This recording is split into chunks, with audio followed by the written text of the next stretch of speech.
force. They are investigating from all the possible angles, and they're taking help of the footages and the videos that they have accessed from that particular day when the incident happened. And now all the vested parties are being questioned into the case. That's right. Soumya, thank you for joining me with those details. The case is getting bigger and now more videos have been accessed. And what we understand is that all those who are present at the party will also be questioned. Now, let's shift our focus to the Enforcement Directorate's latest update, because it has unearthed dummy accounts and mule accounts being used to route betting money with deposits and withdrawals happening within hours. And several Benami accounts have also been identified. But by the time agencies trace the VPAs and send directions to banks, the funds will vanish. And the Enforcement Directorate says it has gathered open source intelligence on celebrities, influencers, media houses, and advertising agencies promoting these illegal apps. And other popular betting platforms under investigation include Fairplay, Mahadev, Book, and Lotus 365. But what's shocking is the sophistication of the financial trail, viewers.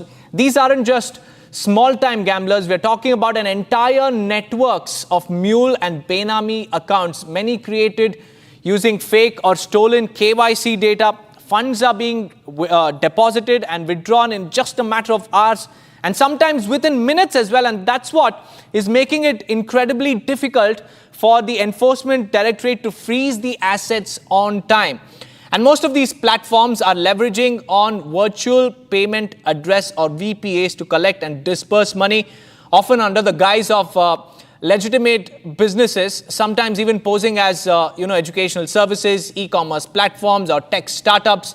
And by the time the authorities flag the UPI IDs and the VPAs and also notify banks, the accounts are either drained or deactivated. This is a major hindrance for the Enforcement Directorate. And the ED has now reportedly used an open source intelligence to track down connections to celebrities, social media influencers, digital marketing agencies, and even some of the mainstream media houses.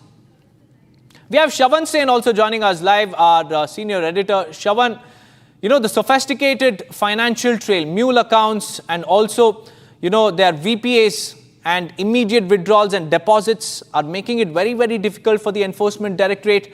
How is the ED looking at as far as the alternatives are concerned? Well, in fact, Deepak, the details that we have with us right now is of the investigation that has been carried out so far. Why exactly has the Enforcement Directorate really stepped in, and how they have done it so far? It's very interesting, Deepak, because it turns out that ED officers themselves, they tried registering in these very apps. Dummy accounts were basically created. The reality is this, that this is not limited to some sort of a fantasy game, but there is also involvement of money. There is also an involvement of betting. And that's the reason why the Enforcement Directorate believes that there is prima facie, there is a case that has been cut out. Now, interestingly, there are mule accounts through which the money was essentially being diverted. In fact, it turns out from the investigation that has been carried out that there are not just one, there are a dozen such applications that were available on various platforms. In fact, I'm given to understand Google as well as Apple has now been roped in. They've also written to them seeking some sort of a help with regards to perhaps putting an end to the advertisements that were taking place on their platforms. Because if you remember, during any major cricketing event, or for that matter any other sporting event, most of these apps would have put out massive advertisements. In fact, certain media houses which have got money to the tune of about 50 crore rupees have also now come under the scanner of the Enforcement Directorate.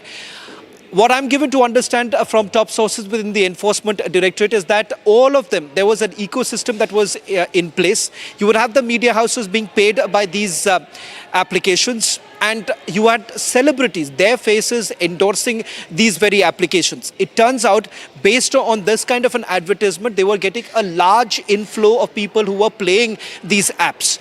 It wouldn't have been a problem had it been only limited to some sort of a fantasy game, but the very involvement of money, there was also high stakes involved in it. That's when people started losing their money, and they believed that the algorithm was basically designed in such a manner that it would have only benefited the company, which would essentially mean that you and I, if we were participating in it, there was a very high high chances that we would have actually lost the money, because the algorithm was essentially designed in that manner so that people actually who participate in it do not make any money, but rather they actually lose their money.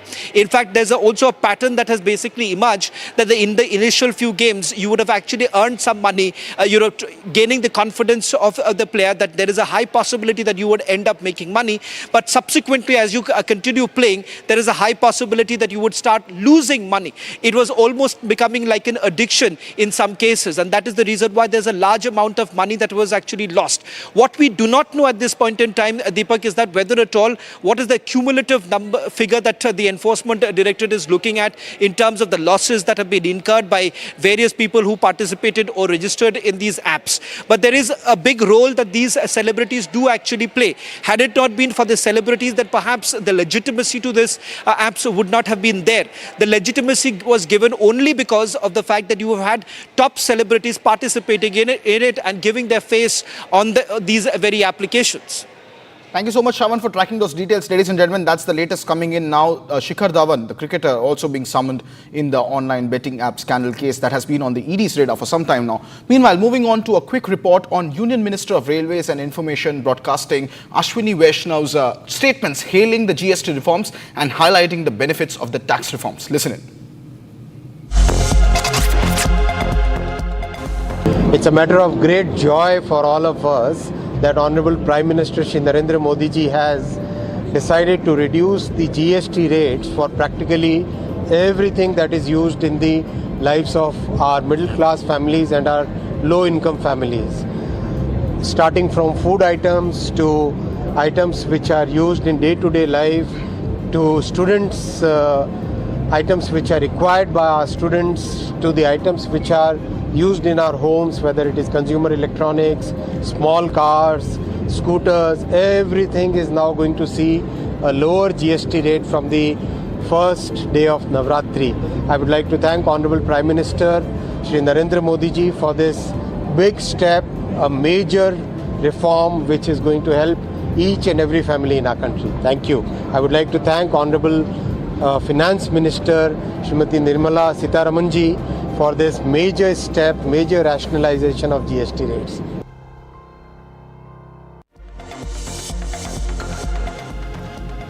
Meanwhile, the Goods and Service Tax Council in the 56th meeting yesterday, which lasted for nearly 10 hours, has cleared the next generation of reforms under the 8-year-old indirect tax regime. This has effectively paved the way for a broad two-slab structure of 5% and 18%, with a demerit rate of 40% rate only for super luxury, or also known as sin or demerit goods. The markets opened in the green today. Sensex jumped nearly 900 points. Nifty was also up by 200 points in what is believed to be the biggest indirect tax reform and what is now shaping up to be one of the biggest tax reform years of this quarter of the century. First, in February, we had the direct tax reform with a waiver of 12 lakh and under salary to zero, and now we have 2 new slabs. Meanwhile, Union Finance Minister Nirmala Sitharaman also said that these reforms have been carried out with a focus on the common man, that every tax on the common man's daily use item has gone down through a rigorous review, and in the most cases, the rates have come down dramatically.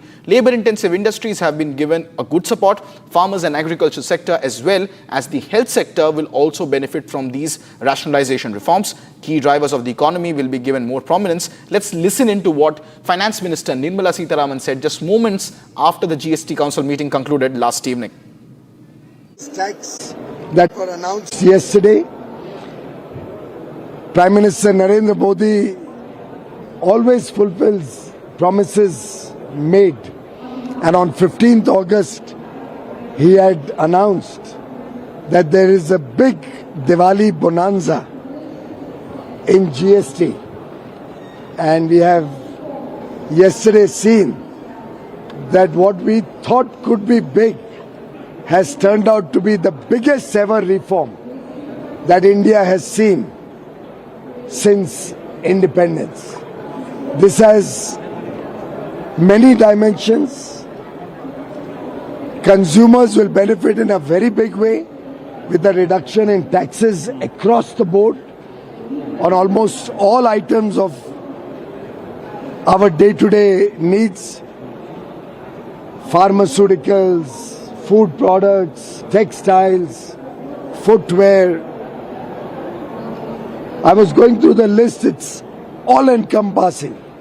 And the amount of changes made in process and procedure will contribute also to the ease of doing business. These lower rates will support growth of demand, and industry's scale of operation in the country will grow by leaps and bounds. Greater demand will lead to greater investment, greater jobs, and the virtuous cycle of growth will get a leg up, will get a big boost. The virtuous cycle of growth will get a big boost from the Diwali gift given by Prime Minister Narendra Modi. This will contribute to ease of living, better quality of life for 1.4 billion citizens, 140 crore भारतवासियों के लिए ये तोहफा नवरात्रि के पहले दिन 22 सितंबर से लागू होगा और बड़ी उमंग और उत्साह के साथ पूरा देश आज खुशियां मना रहा है और इसका प्रभाव भारत की अर्थव्यवस्था पर होगा। भारत में डिमांड बढ़ेगी, सेवाओं की और वस्तुओं के लिए बड़े रूप में बढ़त होगी, उसके मार्केट की बढ़त होगी और मुझे पूरा विश्वास है ये एक पायदान है, ये एक मील का पत्थर साबित होगा भारत की विकसित भारत 2047 की यात्रा में और स्वदेशी भारत को, भारत में स्वदेशी वस्तुओं को और आगे लेके जाने के लिए ये एक बहुत महत्वपूर्ण कदम होगा। In the media center, the FM said that all the state finance ministers were agreeing to this, but now opposition is saying that if you had to bring it, you would have done it 8 years back. What do you have to say about that? The finance ministers have been agreeing, but opposition is creating politics on this.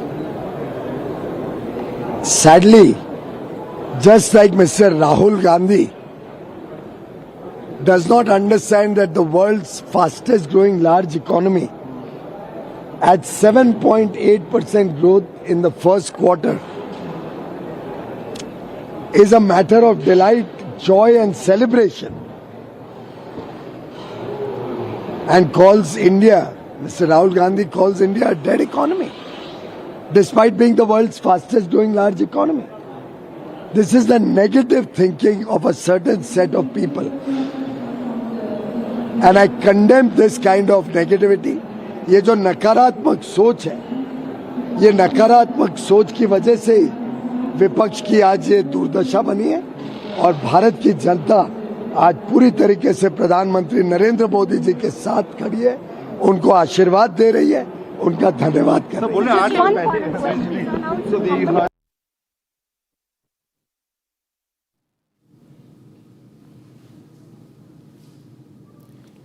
Well, that was the first reaction coming in of Union Minister of Commerce and Industry, Piyush Goyal there, hailing the indirect tax reforms announced by the GST Council last evening. Joining me live also now on the broadcast for more analysis is renowned tax expert and former Vice President of the Institute of Chartered Accountants of India, Mr. Ved Jain. Good afternoon, sir.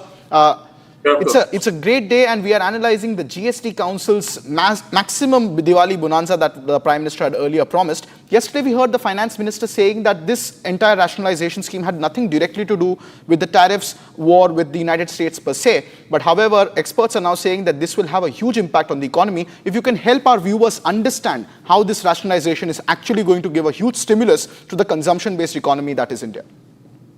See, India has more than 140 crore population, and we are a mass consumption-based economy. And what this GST2 reform, which are as a landmark and a revolutionary reform, has done is reduce the rate of GST drastically. And if you look at the advantage just from the numbers, 12% by and large has gone to 5%, and 28% has gone to 18%. And with the result that when you are buying an item at 112 rupees, it will now cost 105 rupees. If you are buying at 128 rupees, it will cost at 118 rupees, meaning thereby roughly 7 to 10% benefit you are getting while purchasing. Your cost is getting reduced with it. Now, with this, the consumption is going to up. Now, in economics, what we say, when the consumption increases, obviously the demand will increase. And if the demand will increase, naturally there will be more production. And if you require more production, then you will require more people to get employed and employment. And those people who get employed, their purchasing power increases because of the employment, and they do create a demand, and that's a multiplier effect. Now, to answer your questions, that how these reforms are going to have the benefit of challenge which the India has now got with the tariff imposed by the Donald Trump and for the US import. Now, look at, now if my own demand goes up, my own level, now the effect which we will be having, maybe because in a shorter transition period, the export which we have been doing, some of the industry which were dependent on the export like textile or footwear or some diamond like this jewelry, etc. Now those peoples now will getting affected will obviously will be able to sell their product and create a demand within the India. And that will, I think, neutralize the effect of the tariff which Mr. Donald Trump has imposed on India. Now, looking to this reform, though this GST2 reform has no linkage directly with what Mr. Donald Trump has done now, because these GST reforms were in the pipeline for the last more than 1.5 years. There were a lot of a committee constituted to look into the restructuring of the tax rates. Various reports have come up. Only thing is, by coincidence, this announcement is being made at a time when the impact of the Donald Trump tariff is likely to happen and to come on to some extent on Indian economy. So I am more than confident that the impact, which some people say that it can affect some of the some decibel point of the GDP, will get more than neutralized by the growth of the GDP, which we will have with the reduction in this GST rates. Because as you see the list of items, the way the rates have been reduced across the board, now 12% to 5%, and some of the items from 5% to 0% and 28% to 18%. Now the type of demand it is going to create in the market. Now you see the television sets coming at 18%, air conditioner coming at 18%. Yes, sir. All food products, chocolate, ice cream, etc. Everything is coming at 5%. Yes. Now with this, the cost will go down, and obviously there will be more purchasing power, and that will create a demand for it. Indeed, and thank you very much, sir, for articulating so beautifully on the multiplier effect that this GST rationalization is going to have on the economy. That's the time that we have in this bulletin. Thank you so much, sir, for bringing in your expert perspective on that matter. Meanwhile, ladies and gentlemen, let me once again bring to you the soundbite of Finance Minister Nirmala Sitharaman, who announced the 2 GST rate structure along with the sin good slab last evening, which has not been influenced particularly by the US tariffs. And she had said that the centre has been working on these for over a year and a half. And we just heard Mr. Ved Jain there explaining how it is going to have an impact. But here is what the Finance Minister had to say on this very same question last evening. Reduction from 18 or from 12 to 5%. I list out those items, all of whom have come to 5%.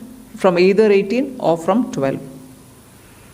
Common man items such as hair oil, toilet soap, bars, shampoos, toothbrushes, toothpaste, bicycles, tableware, kitchenware and other household articles have all come to 5, whether they were in 18 or whether they were in 12.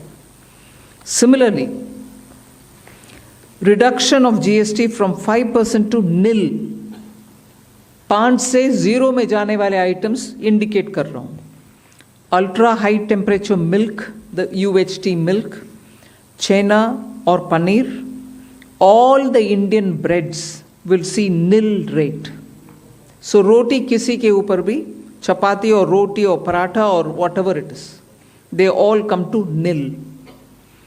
Reduction of GST from 12% or from 18% to 5%. इसमें food items बहुत सारे हैं. नमकीन से भुजिया है, sauces है, pasta है, instant noodles है, chocolates, coffee, preserved meat, cornflakes, butter, ghee, ये सब 5% में आ रही है. फिर रिडक्शन फ्रॉम 28 टू 18%. इसमें मिडिल क्लास के एस्पिरेशंस मीट करने वाले बहुत सारे चीज़ हैं. Air conditioning machines, TVs which are over 32 inches, all TVs now at 18%. I want to underline, all TVs are now at 18%. Dishwashing machines, small cars, motorcycles equal to or less than 350 cc are all now coming to 18. Agriculture goods such as tractors, agricultural, horticultural and forestry machines for soil preparation or cultivation, harvesting or threshing machines, including straw or fodder balers, grass or hay movers, composting machines, etc., are all coming down from 12 to 5%. Reduction of GST from 12 to 5% on 12 specified biopesticides. Also from 12 to 5 is natural menthol. So किसान के लिए उनके products के लिए जो वो उपयोग करते हैं उन सब में it has come down. Again from 12 to 5 handicrafts and also labor intensive sectors. What are they? Handicrafts, marble, travertine blocks, granite blocks, intermediate leather goods. ये सब 5 में आ रही है. Reduction of cement from 28 to 18. क्योंकि घर बनाने में middle class के लिए cement इतना आवश्यक है, इसीलिए 28. The tariff turmoil is not a matter which influenced the GST reform, because we've been at it now for more than 1.5 years.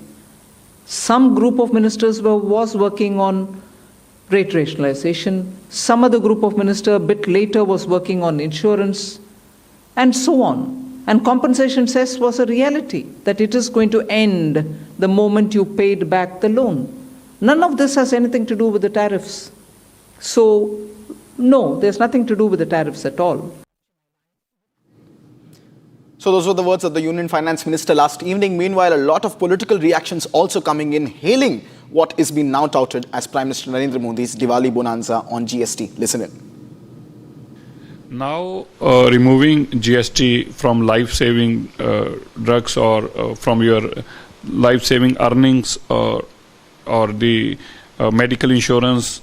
So these are the historical steps which I believe that every Indian is welcoming this.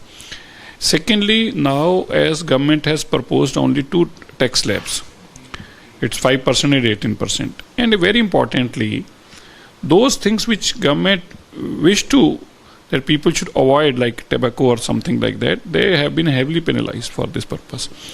So this is one of the historical decision by the government. As the Prime Minister has already said that it is going to give a big thing to the people of this country at the post-Diwali. I think this would be transforming in the economy of this country. Angur khatte hain, that would I say, because they were unable to perform. Today, I think P. Chidambaram should remember his statement in the parliament when in 2000, somewhere in 12 or 13, I exactly don't know, maybe in 12, when he said that India will achieve 10 biggest economy in next 10 years. That is their thought process, that is their view, and that is the things that they introspect about themselves. Today is the time when countries growing at the fastest growing economy in this world now. And that is the reason that because we got so many kind of reforms, times to time reforms are required. Sometimes today something is required, tomorrow something different will be required. And that is the vision that a visionary leaders understand, that what and when it is required, it has to be done. Bharat 1 Minute brought to you by Canara Bank. Together we can. Madhya Pradesh's Chief Minister Mohan Yadav lauded the centre's GST reform and said that in times of uncertainty, Prime Minister Modi ensures the interest of industrialists and the common man. The Chief Minister further said that this shows that Prime Minister Modi is concerned about protecting the interest of the farmers. NDA leaders and its MPs observed Bihar Bandh in Patna against the abusive remarks made against Prime Minister Modi's late mother in a Congress rally in Darbhanga. BJP MP Ravi Shankar Prasad hit out against the India alliance and said that the people of Bihar will give a befitting reply to Rahul Gandhi and Tejasvi Yadav in the upcoming elections. An FIR has been registered and submitted in the court against MLA Rahul Mamkutahil for stalking and criminal intimidation. The crime branch has registered a case under BNS Sections 72 Part 2, which deals with stalking. The FIR is registered based on the notice issued by the Child Rights Commission and 9 other complaints given by politicians or social activists against him.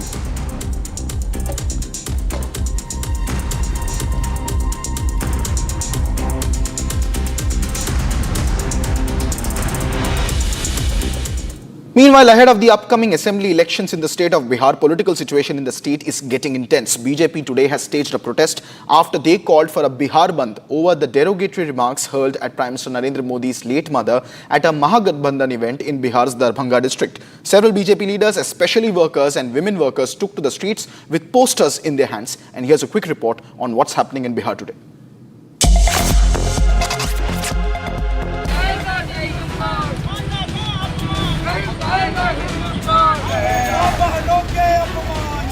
The outrage continues to boil over the insult to Prime Minister Modi's late mother.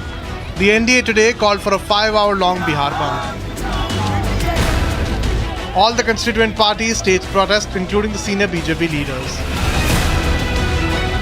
The BJP workers took to streets in different cities, with Mahila Morcha helming the protest.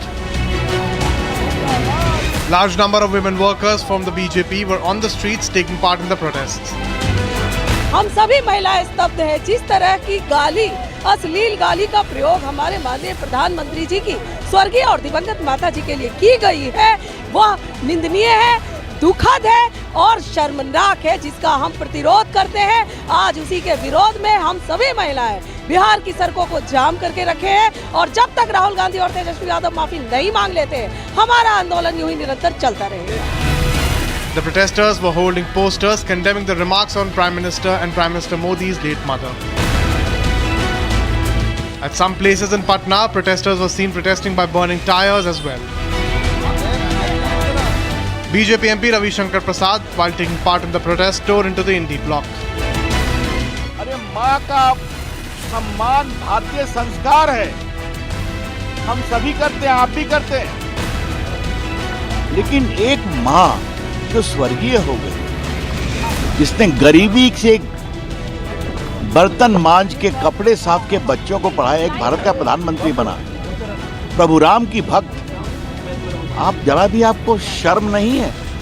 आपको मंच से गाली दी गई है। The Bandh call comes amid heightened political tensions in Bihar, even as the NDA fuming over the issue and calling it an insult to women and all the mothers. The opposition is yet to issue a formal response on the controversy.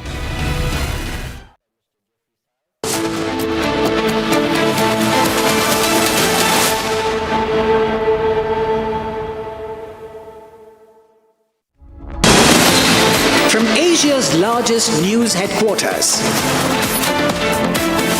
setting the agenda for Bharat.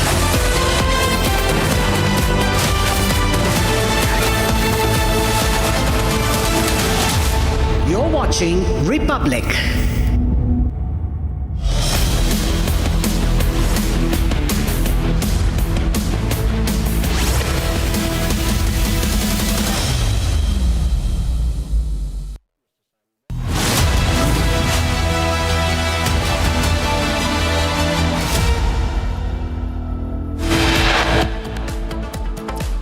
Actor Ashish Kapoor in police custody for 2 days in alleged rape and sexual assault case. Hindu Seers and groups write to Union Home Minister Amit Shah on increasing attacks on Sanatan Dharma and Hindus.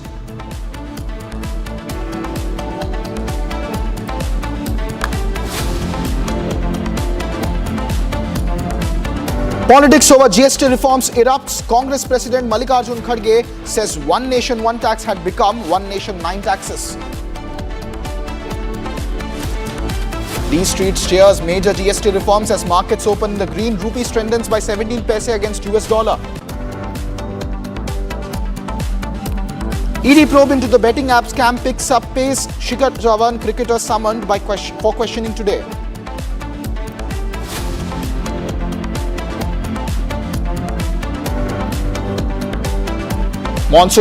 India battles record rainfall triggered by floods, landslides in Himachal Pradesh, Kullu and Kishtwar in Jammu and Kashmir.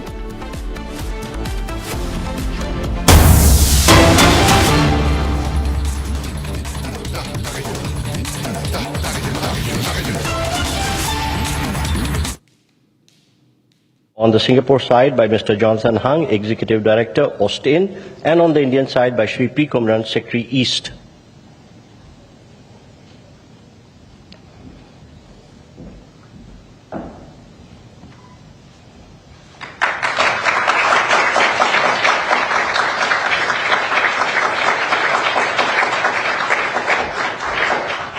Thank you, gentlemen.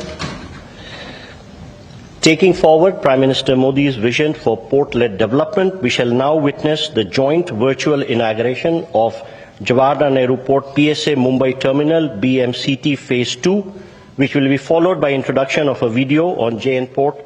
Prime Ministers, may I request you to press the button and unveil the digital plaque.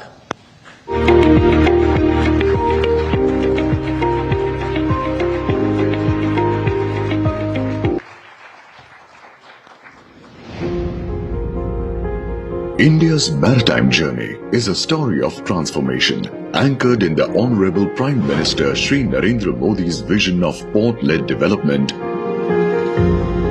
Over the last 11 years, this vision has reshaped our coastline, boosted cargo movement, and placed India firmly on the global maritime map.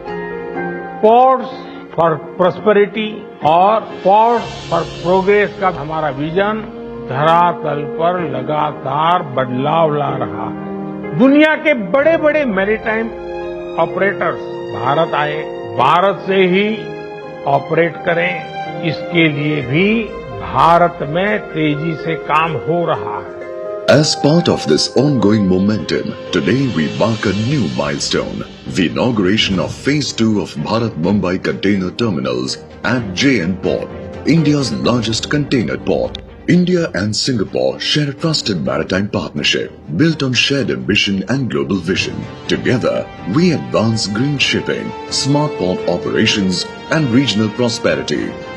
Embracing these relationships, JNPA, India's best performing port, now also stands as the nation's largest container port, handling over 10 million containers annually and connecting India to the world.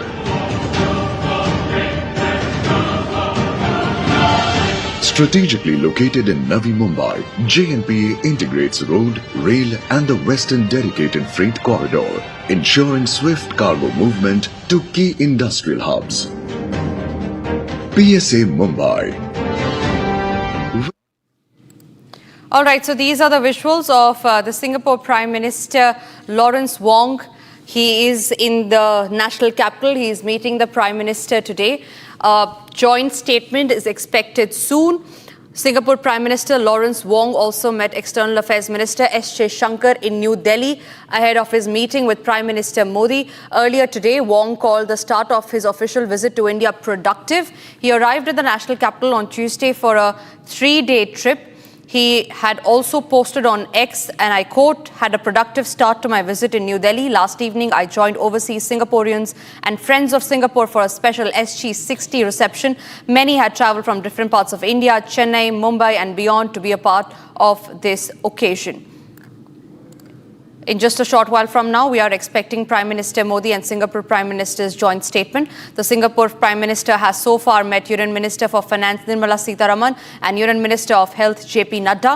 During his meeting with Sitharaman, the two sides focused on strengthening the comprehensive strategic partnership.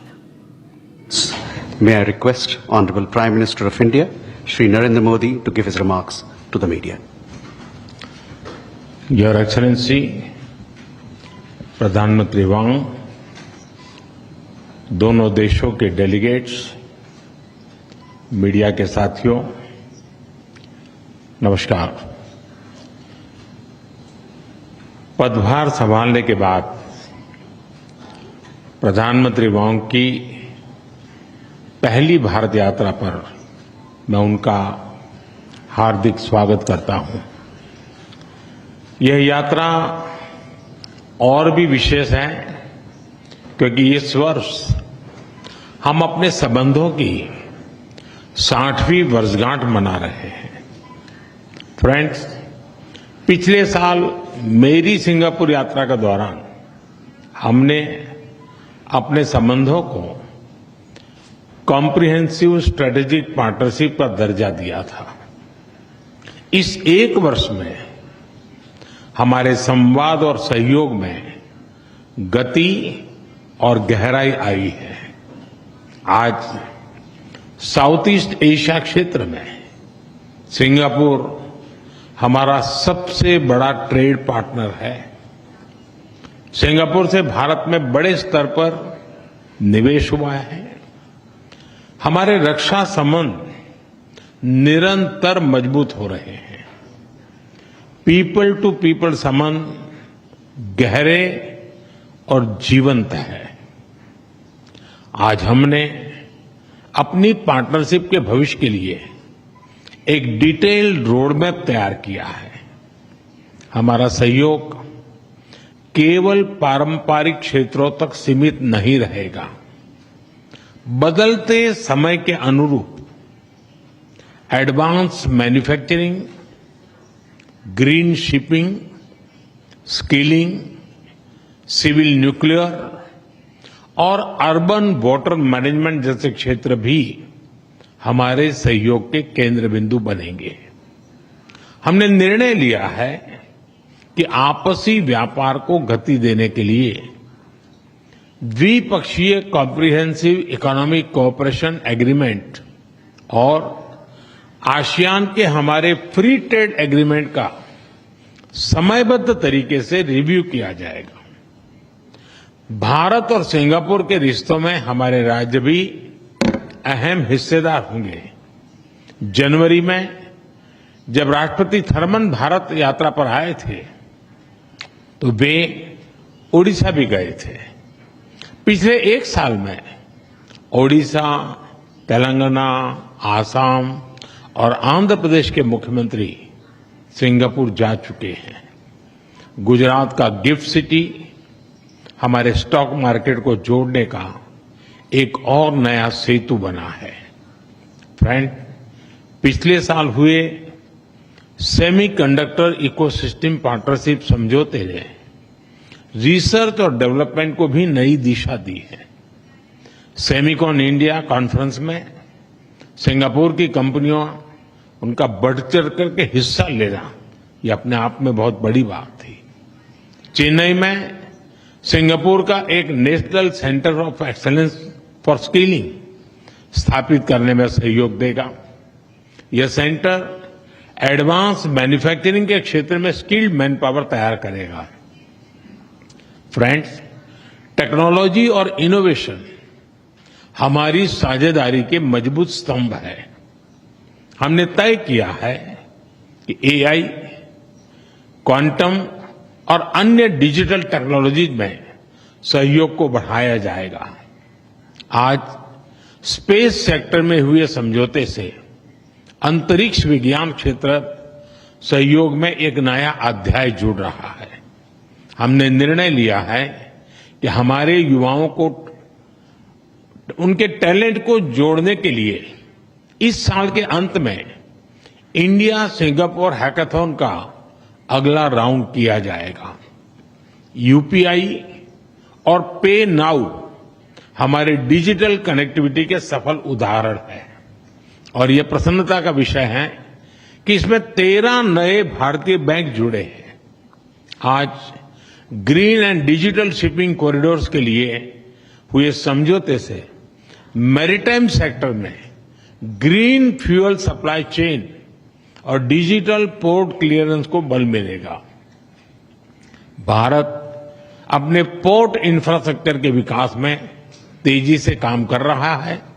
इसमें Singapore का अनुभव अत्यंत उपयोगी है।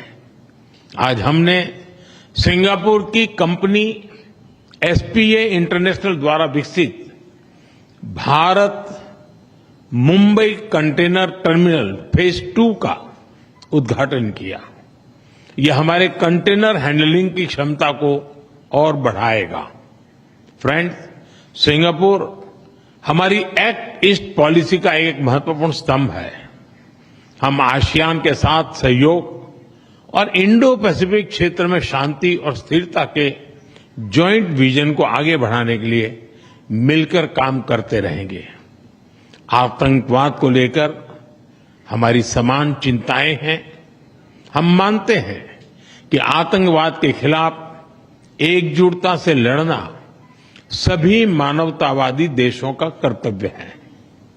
पहलगाम में हुए आतंकवादी हमले के बाद भारत के लोगों के प्रति संवेदना और आतंकवाद के खिलाफ हमारी लड़ाई में समर्थन के लिए मैं प्रधानमंत्री वांग और सिंगापुर सरकार का आभार व्यक्त करता हूं।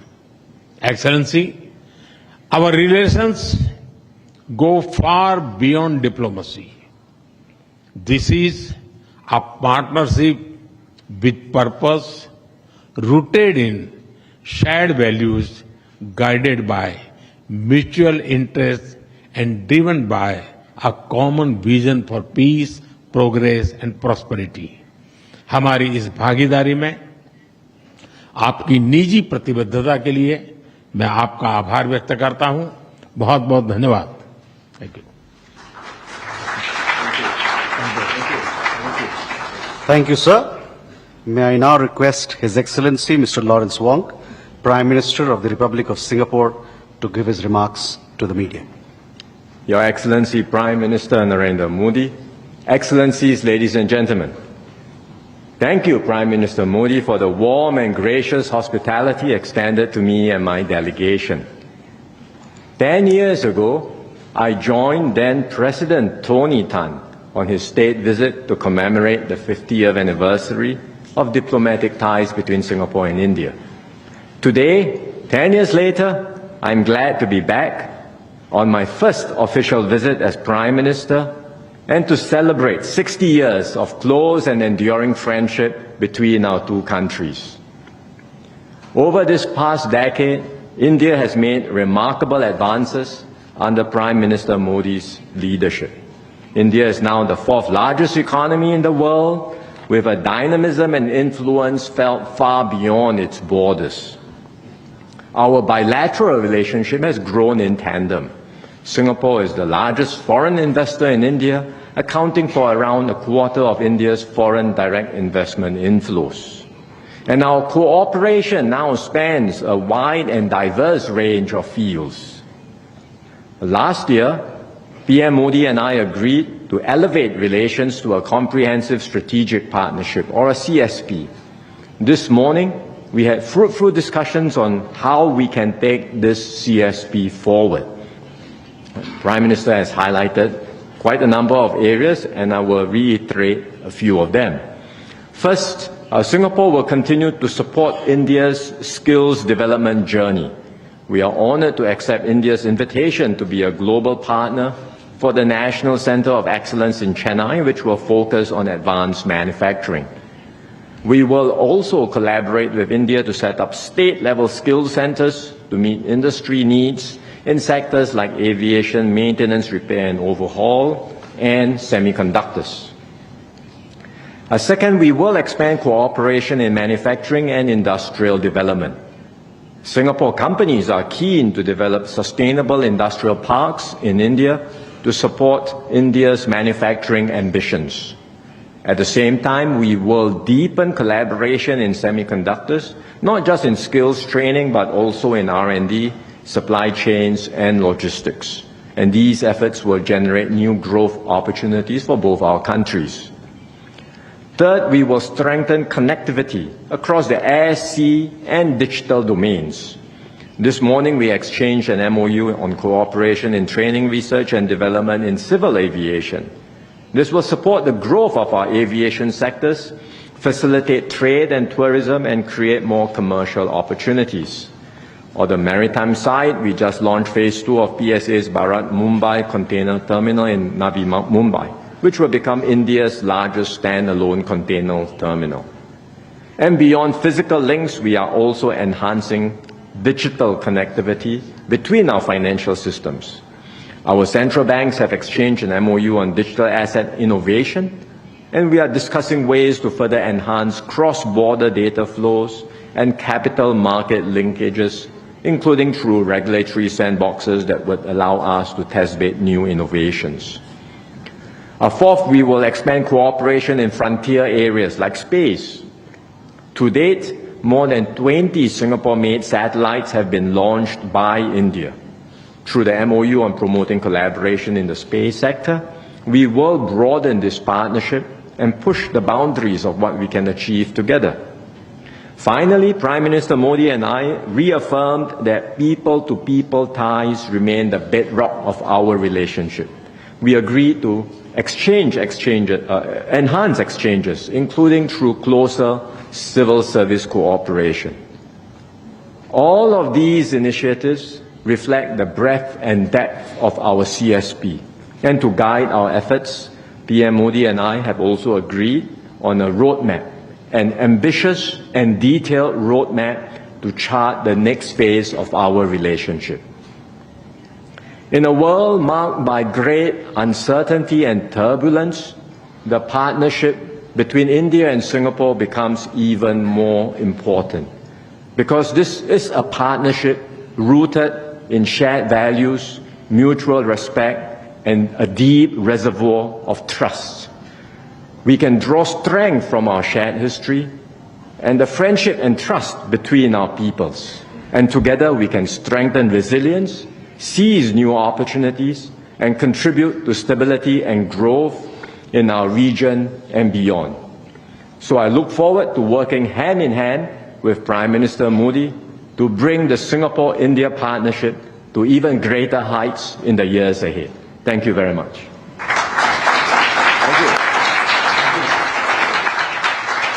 Thank you, sir. That concludes the press statement.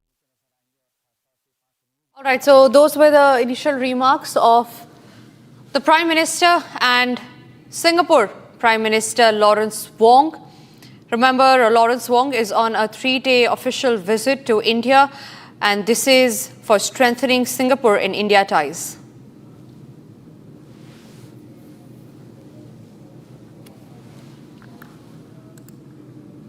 The Singapore Prime Minister has also so far met the Union Minister for Finance Nirmala Sitharaman. He's also met the Union Health Minister JP Nadda. During his meeting with Sitharaman, the two sides had focused on strengthening the comprehensive strategic partnership between India and Singapore. Prime Minister, in his joint statement that he just delivered few moments back, said that the visit is important as this year being celebrated as 60 years of the bilateral relationship. All right, with that, we move across to some other big stories that we are tracking. Global investment bank Morgan Stanley has noted that the rationalization of the GST structure approved by the GST Council is expected to significantly boost consumption in the coming months, coinciding with the onset of the festive season. In its latest research report, the firm highlighted that the shift from the existing 4-tier GST rate system to a simplified 2-rate structure of a standard rate percent of 18% and a merit rate of 5% will make a range of goods and services more affordable for consumers. A special demerit rate of 40% will continue for a select few items such as tobacco products and luxury goods as well. The Morgan Stanley report has also said that they expect the improved affordability to give a fillip to consumption, especially as the new GST tax structure is effective from the start of the festive season. The report said, adding that the indirect tax reduction would help lift demand in a broad-based manner, particularly benefiting low-income households. Now, with the new GST that is set to come into effect from September of 22nd this year, in line with Prime Minister Modi's announcement during his Independence Day address about the next generation GST reforms aimed at simplifying the tax regime and benefiting consumers. The rationalization of rates gives benefit to a wide range of daily essentials, ladies and gentlemen, like healthcare items and consumer durables.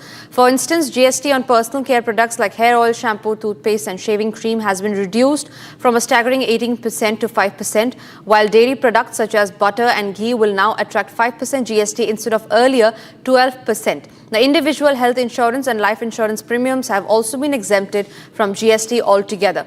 Meanwhile, in the auto sector, there are small cars, two-wheelers below 350cc and three-wheelers that will now attract 18% GST instead of the previous 28%, while air conditioners and large television sets have also seen their rates slashed from 28% to nearly 18%. All right, Pranav is joining us live from the digital news floor on that note. Pranav, this is a big Diwali bonanza. Morgan Stanley report also commending the GST reforms that has come after nearly 17 years.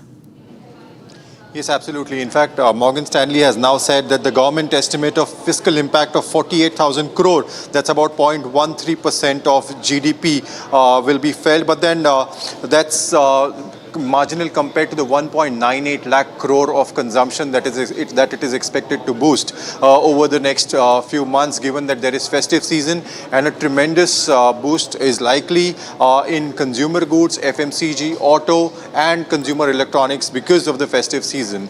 We're also expecting that these reforms will boost the GDP by about 1.6%.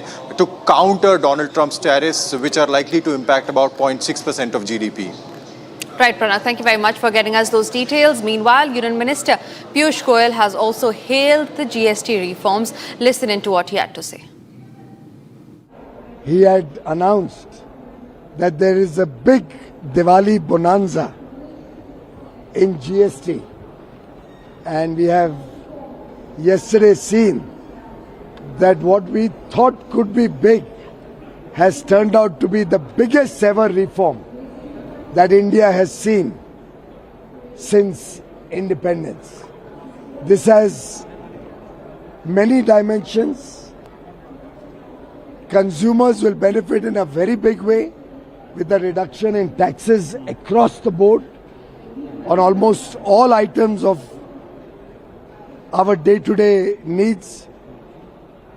Pharmaceuticals, food products, textiles, footwear. I was going through the list, it's all encompassing. And the amount of changes made in process and procedure will contribute also to the ease of doing business. These lower rates will support growth of demand, and industry's scale of operation in the country will grow by leaps and bounds. Greater demand will lead to greater investment, greater jobs, and the virtuous cycle of growth will get a leg up, will get a big boost.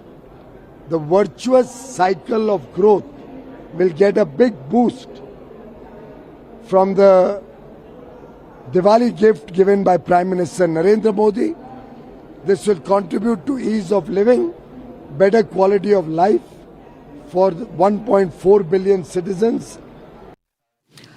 And even as the Congress party and the other opposition parties are calling this a very late move by the government, the BJP has gone ahead to hail the move, the GST reforms that have come after 17 years, saying that this GST reform is for the common man. Listen in to these reactions.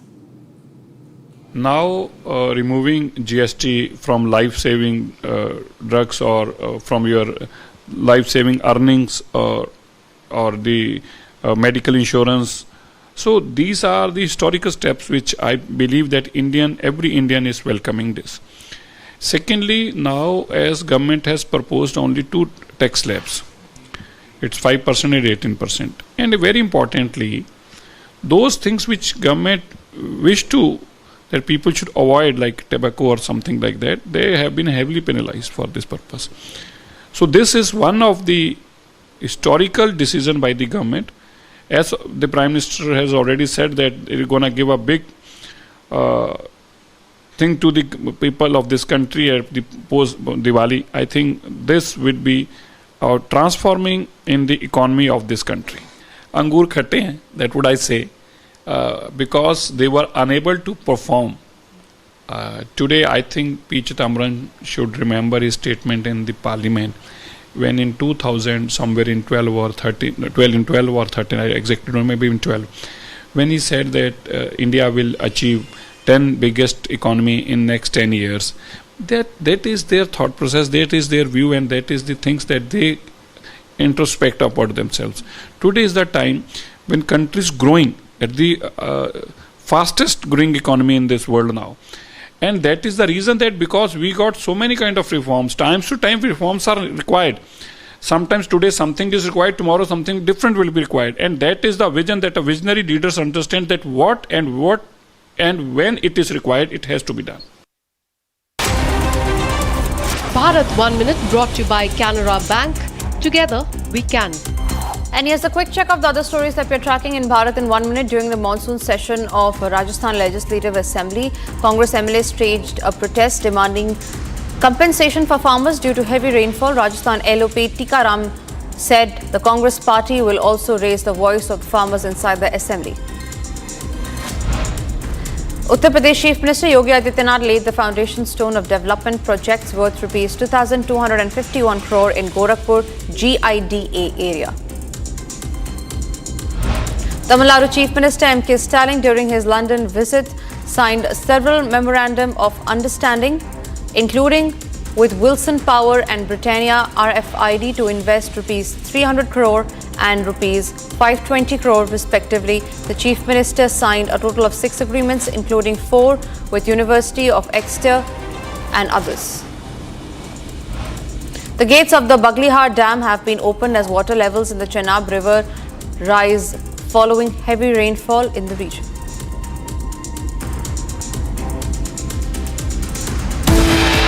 And with that, it's time for us to now slip into a short break. After the break, getting you the inside details of the allegations on actor Ashish Kapoor, who is now in 2-day police custody after charges of rape.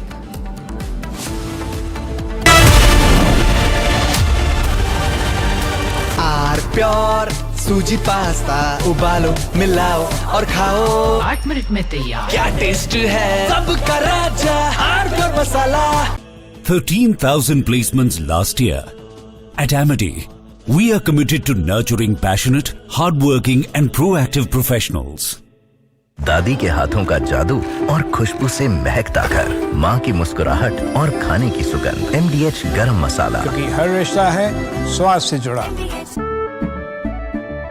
केसरिया से मन जोगी हुआ रे, दिल झूमे देखो मतवारा हुआ रे, केसरिया से मन जोगी हुआ। हर पल मनाओ केसरी त्योहार, विमल बोलो जुबान Kesari.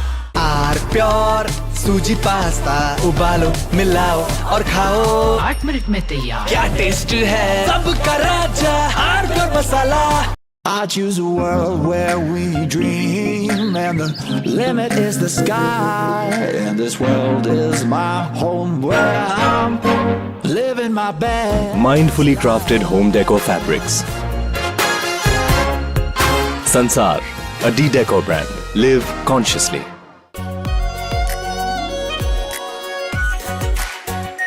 R Pure Shahi Paneer Masala.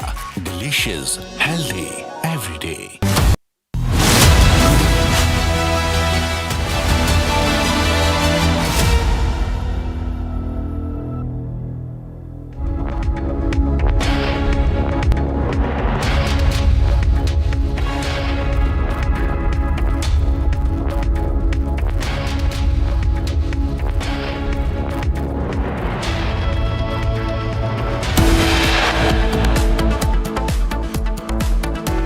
Actor Ashish Kapoor in police custody for 2 days in alleged rape and sexual assault case.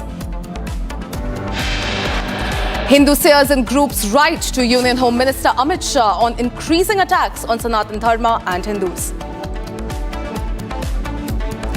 Politics over GST reforms erupt. Congress President Mallikarjun Kharge says one nation, one tax has become one nation, 9 taxes.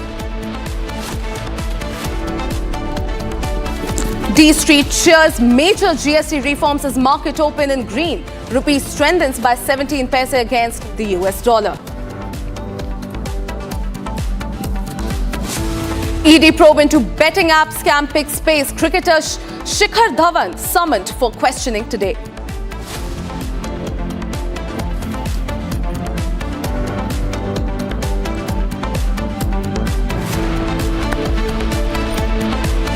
India battles record rainfall triggered floods, landslides reported in Himachal's Kullu and Kishtwar in J&K.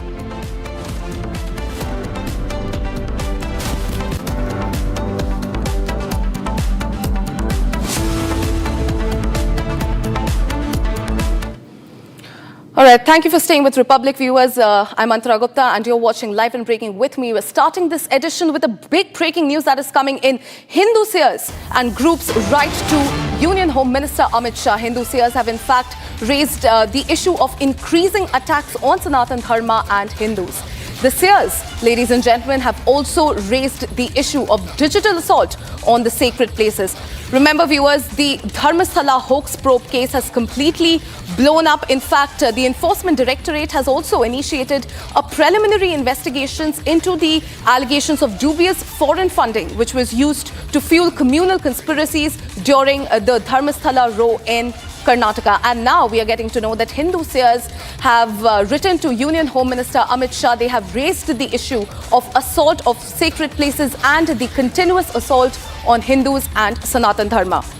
This is the big breaking news that we are tracking at this moment, ladies and gentlemen. This is a big Republic exclusive. In fact, the sources have also stated that the ED is currently gathering facts and documents which are related to all entities and stakeholders. All right, let's cut straight across to Smita, who is joining me live on this bulletin.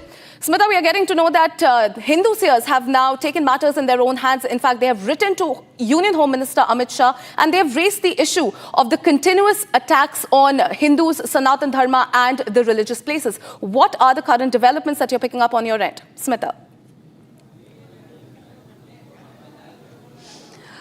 Exactly, a few prominent Hindu Seers, especially Rajshekarananda Shri and also Vachanananda Shri from Karnataka, along with 6 other Seers, met, Central Home Minister Amit Shah yesterday, and they have given a written request, to the Home Minister demanding for a national level investigative agency to step into the current ongoing Dharmasthala, cases, because they are saying that there is a pattern which is developing in Karnataka, especially a few left, dominated and left probed agencies, YouTube's platforms are currently, deliberately targeting Hindu religious places and religious heads.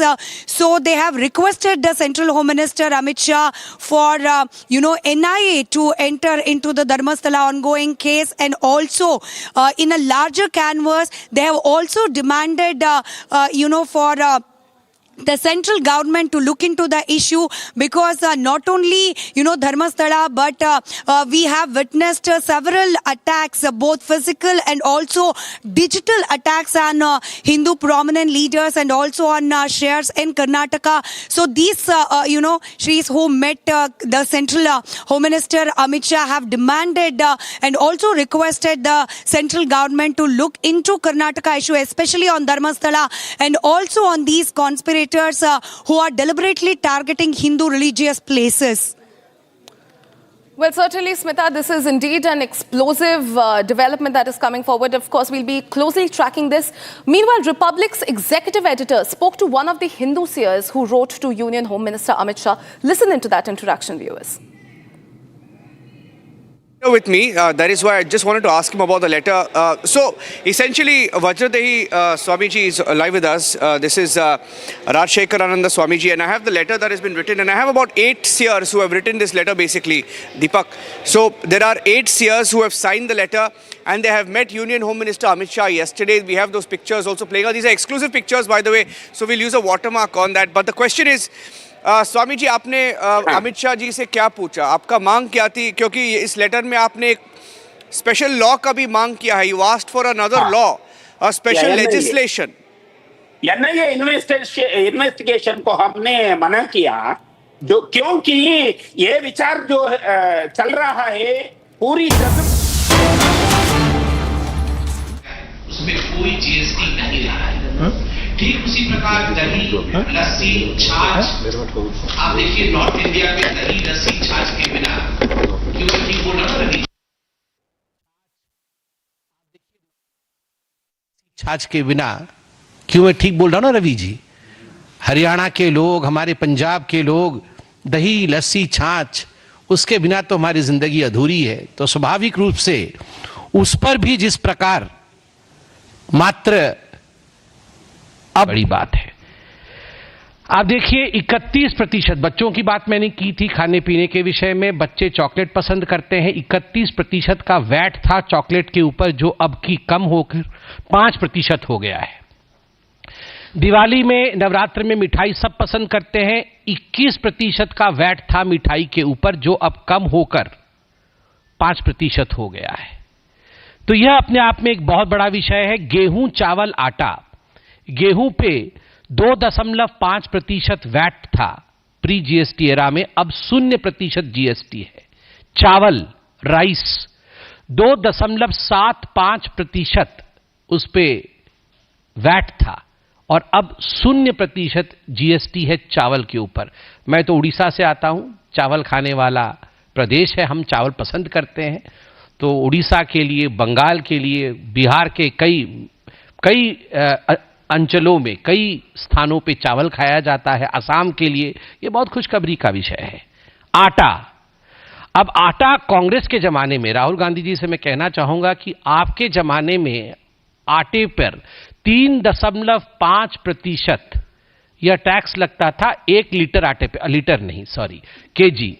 1 KG आटे पर 3.5% tax लगता था, अब उसे 0 कर दिया गया है। ठीक उसी प्रकार सोयाबीन का तेल और ग्राउंडनट का जो तेल है, 6% का जिस पे वैट लगता था, अब उस पे 0% का जीएसटी लगता है। मैंने अगर नॉर्थ इंडिया की बात की और मैंने छाछ और दही की बात की, तो हम सब, चाहे हम नॉर्थ इंडियन हो चाहे हम साउथ इंडियन हो, पूरे भारत को इडली डोसा तो पसंद है। उसके बिना आज ब्रेकफास्ट कंप्लीट नहीं होता है। तो इसलिए जो डोसा और इडली का बैटर होता है, उस डोसे और इडली के बैटर पे जहां पहले 12% टैक्स था, उसे घटा करके 5% टैक्स कर दिया गया है। तो मैं तो कहूंगा चलिए इडली डोसा जरूर आप खाइए, नाश्ते पर खाइए और भारतवर्ष का गुण गाइए। आजकल पानी, बॉटल्ड मिनरल वाटर हम सबके जीवन का एक अंग बन गया है। आप पत्रकार हैं, बहुत धूप में खड़े रहते हैं, मैं देखता हूं आपके हाथ में एक बॉटल मिनरल वाटर जरूर रहता है। मैं देख रहा हूं आपके हाथ में भी है, बॉटल मिनरल वाटर है। तो स्वाभाविक रूप से जिस पर 27% का टैक्स था बॉटल मिनरल वाटर पे वैट के माध्यम से, जब वैट का जमाना था, जब गांधी परिवार का जमाना था, तो 27% टैक्स लगता था बॉटल मिनरल वाटर पे, और आज 5% टैक्स लगता है जीएसटी पे। ये तो खाने पीने का विषय था। अब हम आते हैं हाउस होल्ड एसेंशियल्स और एफएमसीजी। एफएमसीजी मतलब फास्ट मूविंग कॉमर्शियल गुड्स। हम दुकान पे जाते हैं और तुरंत साबुन, तेल, जो पैकेट्स उठाते हैं, जो एकदम पेरिशेबल आइटम्स फटाफट उठाया हमने, वो एफएमसीजी होता है। और जो घर पे हम कॉमन यूज करते हैं, उनका क्या हुआ है? शुरू से शुरू करते हैं, आरंभ सो के उठने के बाद टूथपेस्ट लगा करके टूथब्रश करना। तो जो टूथपेस्ट था, उस टूथपेस्ट पर 27% वैट लगता था। 27% वैट था टूथपेस्ट पर, अब वो घट करके 5% हो गया है। हम सब मिडिल क्लास से आते हैं, हम सबके लिए ये एक्सपीरियंस रहा होगा। सुबह उठकर जब आप टूथपेस्ट लगाते थे तो घर में कोई ना कोई बड़ा, माताजी या पिताजी जरूर देखते थे कि ये बच्चा थोड़ा सा लगाया है या पूरा लगाया है। टीवी देख के एडवर्टाइजमेंट हम लोग को मन होता था कि पूरा लगा दे, टूथपेस्ट लगाना मतलब पूरे पे लगाना है। मगर पिताजी मम्मी बोलते थे नहीं बेटा, इतने से ही काम चलाना है। और तो और महीने के अंत पे वो टूथपेस्ट को मोड़ मोड़ के वो दिखता नहीं था, वो पूरा गोल घूमकर स्पाइरल बन जाता था। इस प्रकार की हमारी जिंदगी होती थी। याद करिए, वो भी एक जमाना था। 27% का वैट था। और अब माता पिता बाकी काम करते हैं, ये देखने नहीं आते हैं कि टूथपेस्ट को मोड़ा जाए या इतना सा लगाया जाए या थोड़ा अधिक लगाया जाए। जमाना बदल गया है। मोदी जी के जमाने में टूथपेस्ट पे 27% से घटा करके 5% टैक्स लगेगा। ठीक उसी प्रकार टूथ पाउडर पे भी 17% से घटा करके 5% अब टैक्स लगेगा। साबुन और तेल, यह भी जो एसेंशियल आइटम है, उस पे भी 27% वैट लगता था, अब उस पे मात्र 5% जीएसटी लगेगी। अब घर में साइकिल, बच्चों के पास साइकिल होनी चाहिए, सभी साइकिल की इच्छा करते हैं। हमारे जमाने में 10th क्लास पे फर्स्ट होने पर साइकिल दी जाती थी। हम लोग सब हंस रहे हैं, जो थोड़े हमारे उम्रदराज भाई है, मेरे उम्र के हैं, वो सब हंस रहे हैं, क्योंकि हम सबकी जिद होती थी साइकिल खरीदो साइकिल खरीदो। तो पापा कहते थे 10th में अच्छा मार्क लाओ साइकिल खरीदूंगा, और साइकिल आती थी इसी प्रकार घर में। आज साइकिल जो है जिसपे कि 16% का वैट था, घट करके जीएसटी 5% हो गया है। ठीक उसी प्रकार हमने घरों में देखा है सिलाई की मशीन, कई बार हमने भी खुद कोशिश की है और सफलता भी पाया है। सिलाई की मशीन में जल्दी जल्दी कुछ करके माताजी को इंप्रेस करने की कोशिश हम में से कई लोगों ने किया है, और वो सिलाई मशीन पर 16% वैट लगता था, अब 5% वैट लगेगा। ठीक उसी प्रकार पूजा कर, नहा धो के साबुन, तेल, टूथब्रश, टूथपेस्ट सब हो गया। अब पूजा करते हैं तो अगरबत्ती लगाते हैं, तो पहले 10% का वैट था अगरबत्ती पर, अब 5% की मात्र जीएसटी लगेगी। अब न्यूज देखना है आपको, सुबह आप तैयार हो गए हैं, पूजा पाठ भी समाप्त हो गया है, तो न्यूज देखना है तो आपके पास टेलीविजन है। टेलीविजन भी आजकल आप नए खरीदते हैं, तो टेलीविजन हो, रेफ्रिजरेटर हो, वॉशिंग मशीन हो, मिक्सर ग्राइंडर हो, जूसर हो, गीजर हो, फैंस हो, वैक्यूम क्लीनर हो, जो कि एक मेरुदंड है मिडिल क्लास के परिवार का। मिडिल क्लास के परिवार में ये सारी चीजें होती है, गीजर होता है, फैन होता है, एसी होता है, कूलर होता है। ये सारी चीजों पे जिसपे पहले वैट 31.3% का था, अब जीएसटी उस पे 18% का है। 31% से घट करके अब 18% पे आया है। ठीक उसी प्रकार डिश वॉशर और एलईडी मॉनिटर्स पे भी अब जो रिड्यूस्ड रेट है वो 18% का है। हम अब कपड़ों पे आते हैं। कपड़े की इंडस्ट्री को बहुत फायदा होने वाला है, क्योंकि जो यार्न्स है, जो सूत है जिस पर कपड़े बनते हैं, फाइबर्स और यार्न्स है, उसका वैट का रेट 18% था, जो अब जीएसटी में मात्र 5% रह जाएगा। ठीक उसी प्रकार carpet, rugs, mats, towels, laces, embroidery, ये 12% से घट के 5% हो जाएगा। अब मैं डॉक्टर हूं, मुझे लगता है कि सबसे बड़ा पूरे इस जीएसटी के प्रांगण में जो रिफॉर्म हुआ है वो कहीं ना कहीं मेडिकल फेटर्निटी को लेकर हुआ है। मरीजों के लिए एक बहुत अच्छी बात है, और हम सब के लिए इंश्योरेंस के माध्यम से एक खुशखबरी है।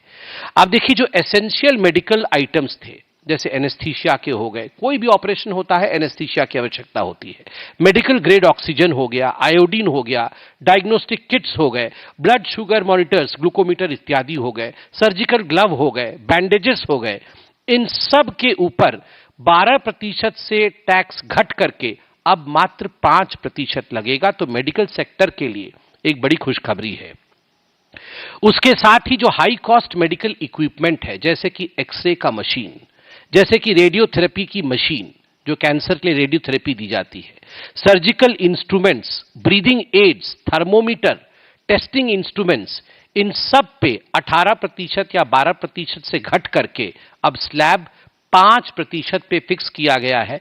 तो considerable decrease in medical expenses भी होगा। अब एनेस्थीसिया का मशीन कम है, इंस्ट्रूमेंट्स की प्राइस घट गई है, तो स्वाभाविक रूप में कंज्यूमर के पास ये बेनिफिट जाने वाला है।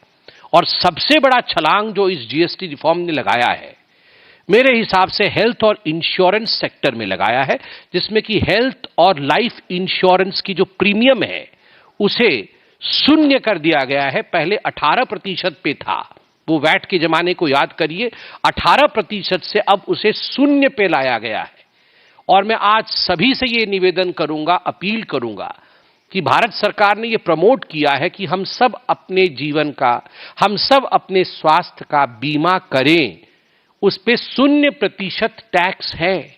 हमारा जीवन कीमती है, हमारा स्वास्थ्य कीमती है, इसको इंश्योर्ड करें 0% टैक्स पे। ठीक उसी प्रकार हमारे जो किसान भाई हैं, किसान भाइयों के लिए भी बहुत खुशखबरी है। मैं तो ये जरूर कहना चाहूंगा कि यह सरकार किसानों की है। और जो fixed speed diesel engine tractor वाली, जो 15 हॉर्स पावर से बराबर या नीचे की है, या ट्रैक्टर का रियर टायर या ट्यूब्स है, उस पे पहले 16% का वैट लगता था, 16%। अब वो घट करके 5% जीएसटी रह गई है। जो लोग किसानों की बात करते थे, जो लोग अभी विपक्ष में हैं, उनके समय ट्रैक्टर पे अगर 16% लगता था, तो मोदी जी के समय अब रिफॉर्म्स में 5% का जीएसटी लगता है। ठीक उसी प्रकार ये जीएसटी जो इंफ्रास्ट्रक्चर फार्म कंस्ट्रक्शन पे है, फार्म कंस्ट्रक्शन का भी 28 से 29% घटा करके उसे 18% कर दिया गया है। Handpump, irrigation system, compost machine, fertiliser inputs, जो फर्टिलाइजर जिससे बनती है, अमोनिया, नाइट्रिक एसिड, बायोपेस्टिसाइड्स, इन सारे का टैक्स रेट घटा के 12% पहले था, अब उसे 5% कर दिया गया है। ट्रैक्टर के लिए तो और भी खुशखबरी है। ट्रैक्टर पार्ट्स, ट्रैक्टर के चक्के, wheels, bumpers, hydraulic pumps, steering wheel, ये सारे जो 18% टैक्स स्लैब पे थे, अब ट्रैक्टर के ये सारे पार्ट 5% टैक्स स्लैब में आ जाएंगे। मुझे तो दिख रहा है कोई किसान पंजाब में, वो सनी देओल जी का कोई गाना था ना, वो मैं निकला ट्रैक्टर लेके, मैं निकला ट्रैक्टर लेके, सड़क पर एक मोड़ आया, सारे टैक्स छोड़ आया, सारे टैक्स में उस मोड़ पे छोड़ आया। 75 साल से ट्रैक्टर लेके हमारा किसान निकला था, मगर अब एक मोड़ ऐसा आया है जहां वो सारे टैक्स छोड़ आया। आप सोचिए, मैंने इसको बहुत ही आसान तरीके से बताया, मगर एक किसान की खुशी आप समझिए, ये प्रेस कॉन्फ्रेंस उस खुशी को बयान नहीं कर सकता है। गांव में जब किसान को लगता है मेरी ट्रैक्टर सस्ती हो गई है, जब घर में बच्चे को लगता है मेरी साइकिल अब आ जाएगी, और सबसे बड़ी बात है मिडिल क्लास फैमिली को जब लगता है छोटे कार और मोटरसाइकिल ये सस्ते हो गए हैं, तो उनके जीवन में कितनी बड़ी खुशी आती है, कितना बड़ा छलांग आता है।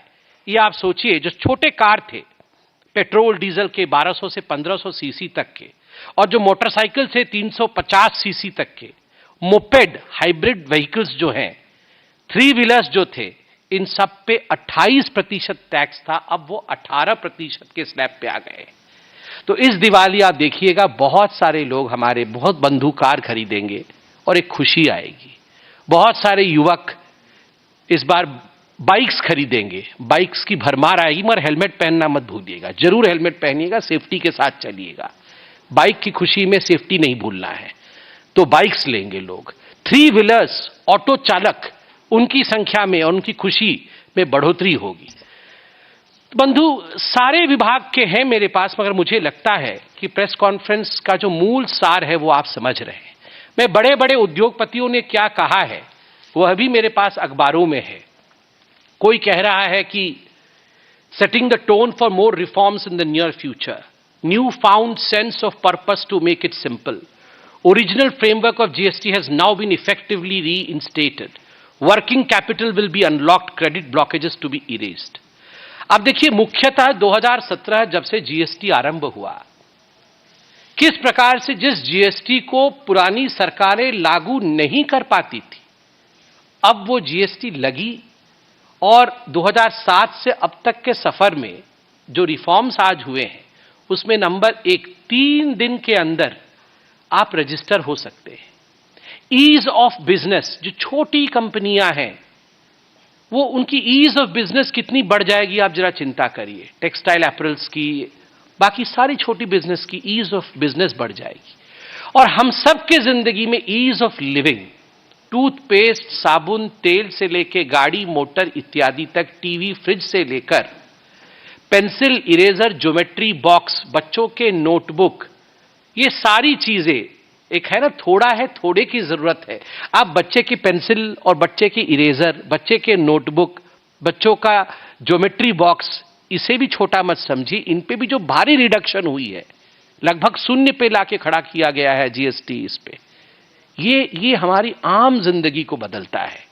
ये केवल एक रिफॉर्म्स नहीं है, रिफॉर्म तो एक अंग्रेजी शब्द है, ये खुशियों का बयार है, ये एक बहुत बड़ी चेंज है। और मुझे लगता है जिन लोगों को ये असंभव लगता था कि कभी हम जीएसटी ला पाएंगे, उनके लिए भी ये सोचने का विषय है।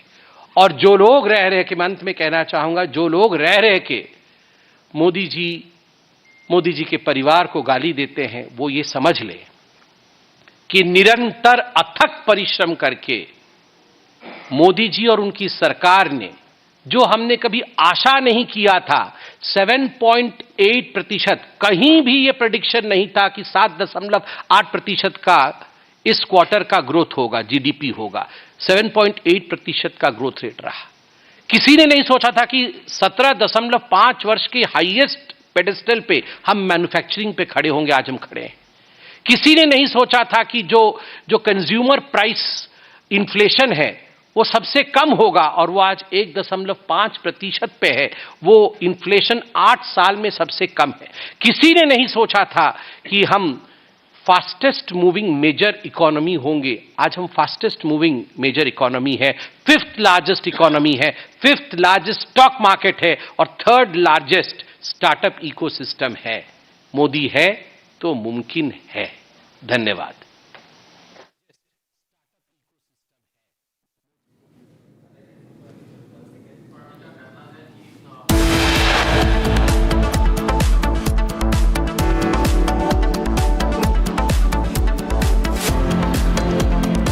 Well, that was Sambit Patra of BJP. In fact, he is lauding pre-Diwali GST bonanza. We'll be getting you this and a lot more. Don't go anywhere. Stay tuned. We'll be right back after a short break.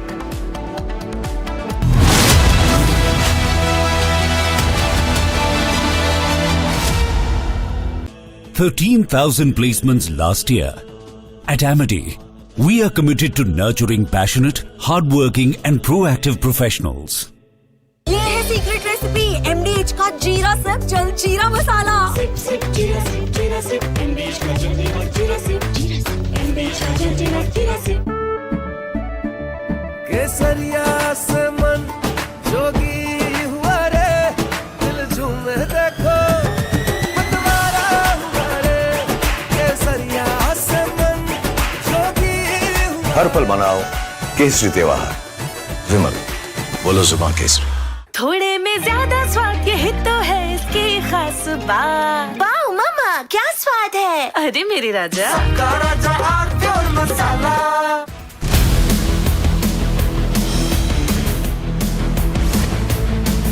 This is Republic Jack Oliver's studio. Stay tuned for all the breaking news and updates. I am Tanisha Avasthi. Let's get started.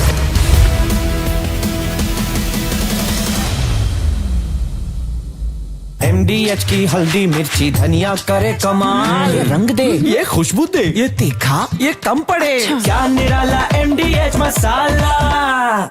I choose a world where we dream and the limit is the sky, and this world is my home where I'm living my best. Mindfully crafted home decor fabrics.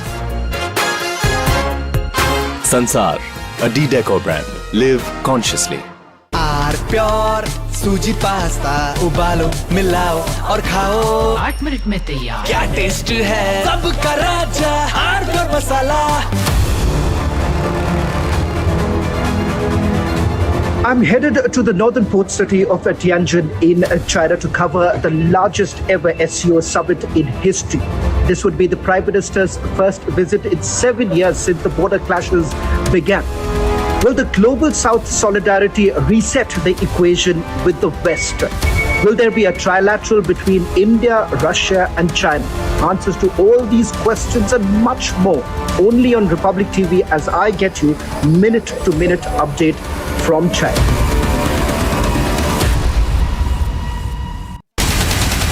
At just 38 years, he became the youngest senior advocate in the history of the Madras High Court.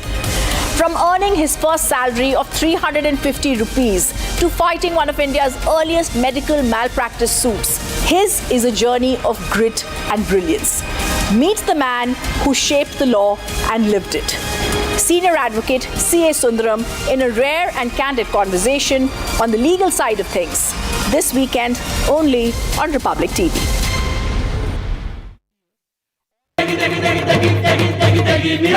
MDH की देगी मिर्च, देगी मिर्च का तड़का, अंग अंग फड़का। MDH की देगी मिर्च।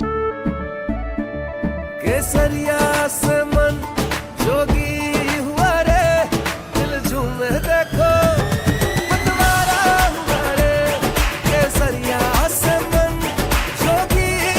हर पल मनाओ केसरी त्योहार। विमल, बोलो जुबान केसरी।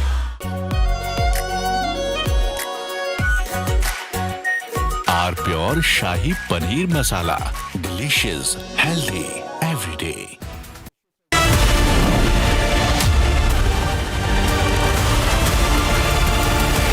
थोड़े में ज्यादा स्वाद, यही तो है इसकी खास बात। वाओ मामा, क्या स्वाद है? अरे मेरे राजा, I choose a world where we dream, and the limit is the sky. And this world is my home where I'm living my best. Mindfully crafted home decor fabrics. Sansar, a decor brand. Live consciously. ये है secret recipe MDH का जीरा SIP जल जीरा मसाला। SIP SIP जीरा SIP जीरा SIP MDH का जल जीरा सिप जीरा सिप MDH का जल जीरा सिप। केसरिया से मन जोगी हुआ रे, दिल झूमे देखो मतवारा हुआ रे। केसरिया से मन जोगी हुआ। हर पल मनाओ केसरी त्योहार। विमल, बोलो जुबान केसरी। आर प्योर सूजी पास्ता, उबालो मिलाओ और खाओ, 8 मिनट में तैयार। क्या टेस्ट है, सबका राजा R pure masala. Bring out the big charts because it had no chance of standing. Fortunately, we came armed with a little smaller chart. So it's 67%, so we're going to be charging a discounted reciprocal tariff of 34%, I think. सबसे बात हमेशा किसी करता आया, सीखता आया कि वे राष्ट्रहित के सर्वोपरि रखना है। Today, the World Health Organization officially announced it. From Asia's largest news headquarters, setting the agenda for Bharat.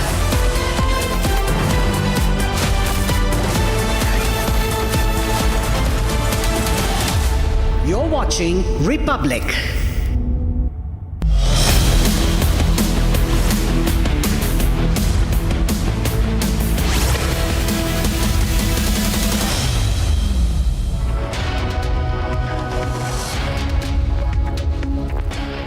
A very good afternoon, viewers. It's 2 p.m. and you're watching Live and Breaking with me, Andhra Gupta.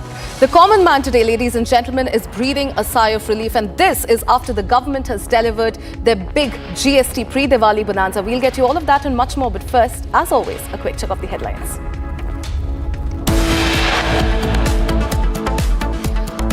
Actor Ashish Kapoor in 4 days police remand in alleged rape and sexual assault case.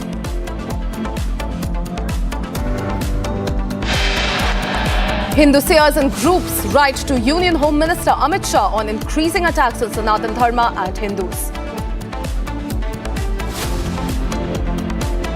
Politics over GST reforms erupt. Congress President Mallikarjun Kharge says one nation, one tax has become one nation, 9 taxes. D Street cheers major GST reforms as markets open in green. Rupee strengthens by 17 paise against the US dollar.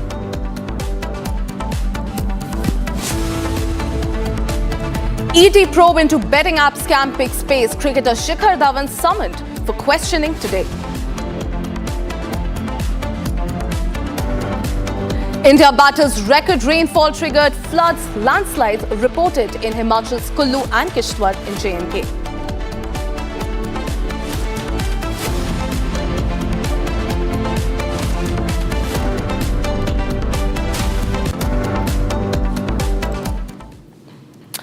All right, starting this edition with the breaking news that is coming in ahead of Prime Minister Narendra Modi's likely visit to Manipur on September 12 and 13. The administration has reached an understanding with the Kuki-Zo groups to unblock National Highway 2, allowing free movement of the traffic to the Imphal Valley. Now, this development, ladies and gentlemen, comes after a series of talks that was held between the centre's team and the Kuki-Zo representatives, which have shown promise in restoring normalcy in the region. Now, the suspension of operations agreement, or the SOO, was initially signed in 2008, which is now expected to be renewed with some tweaks, including relocating Kuki-Zo camps and directly depositing remuneration to the cadres. Now, in return for lifting the blockade, the Kuki-Zo people are likely to gain access to Imphal and the airport. This agreement, viewers, aims to ease the tension and facilitate peace efforts in Manipur, where ethnic violence has caused significant disruptions since May 2023. All right, let's cut straight across to Anirudh, who's joining me live on this edition. Anirudh, we are getting to know that there is this agreement that has been signed between the centre and the Kuki-Zo, and this comes after, there have been reported developments of unrest in the region. What are the current developments that you're picking up on your end, Anirudh? Yes, it is a major development ahead of Prime Minister's likely visit to the state of Manipur, and this has come as a breakthrough as far as the SOO agreement is also concerned. The suspension of operation agreement has been signed again, and a major rework has been done. And one of the very significant point that has been given, the basic principle highlights that KNO and UPF as well as their constituents shall not have associate either at organization level or at individual level with any other armed group within the country or outside.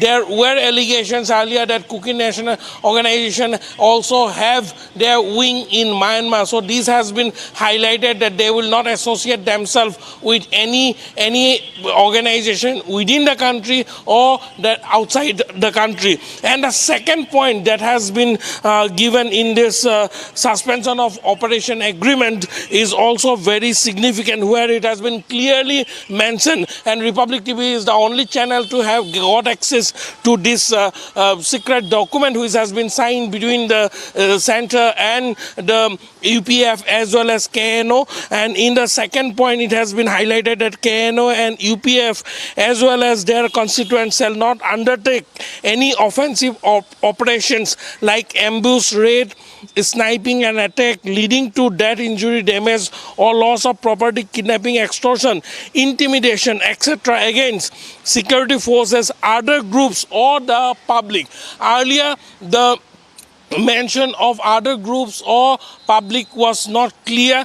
The operation suspension of operation was on both sides, that the security forces, they will not carry out ambush or attack on security forces, and the security forces will also not do similar offensive against the KNO and the UPF. But now it has been clearly mentioned that against other ethnic groups or the public also there will be no offensive by the KNO and UPF, and they have signed this document. This comes as a very big measure, significant development as far as the state of Manipur is concerned, because for the past 2 years and 4 months the state has been reeling under ethnic violence, and now after 2 years and 4 months there has been seen some breakthrough as far as the current situation on the ground is concerned. And it is being expected that by today evening the blockade on National Highway 2, which goes from through Nagaland to the state of Manipur, Imphal, connecting the Imphal Valley with the hills through the Senapati and district and through the Nagaland will resume, and the blockade will be removed. We are getting to know that the Kuki organizations which are on the ground back here in Kangpokpi district has also been instructed that they lift the blockade now, so that regular movement of essential commodities and other vehicular movement can resume. So yes, definitely this is a major significant development as far as the state of Manipur is concerned, and the effort of the centre and the state to bring back normalcy to the state is concerned. Now it will be really noteworthy to also see the reaction that comes in from the valley. Many in the valley were opposed to the extension of suspension of operation with the KNO and UPF. But yes, let me also tell our viewers that the center was not only holding talks with the Kuki-Zo ethnic groups, but also similar talks had been in place with the civil society organizations from the valley-based civil society organizations were also in continuous touch with the center, with the MSA, and a series of deliberation had already taken place between both the communities in Delhi, and now it has paved way literally so that to make an environment where both the communities can come under the same roof and hold discussion. Right. Thank you so much, Aniruddha, for joining us with those details coming in on that story ahead of the Prime Minister's visit to Manipur. We were shifting our focus to other stories. Well, Union Commerce Minister Piyush Goyal has strongly countered the debt economy narrative by Donald Trump surrounding India, citing the country's impressive 7.8% economic growth in the first quarter. Now, Piyush Goyal attributed this growth to the government's reforms and the hard work of farmers, MSMEs and industrialists. He emphasized that India is now the world's fastest growing large economy and is poised to become the third largest economy globally. So this is another counter to Donald Trump coming in. In fact, it was the Prime Minister also a few days ago who had countered this. He took a real dig at Donald Trump and his statements coming in on Indian economy. Listen in to Piyush Goyal. 2 years we will be the world's third largest economy. By 2047 we will grow from a $4 trillion economy to a $30 trillion economy. We all have a role cut out in that. We all have our duties defined for us. It is the collective resolve and commitment of 1.4 billion Indians that powers this country, that makes us the world's fastest growing economy, that ensures even in Q1, in a highly volatile, uncertain, VUCA climate, geopolitical risks, India grows at 7.8%.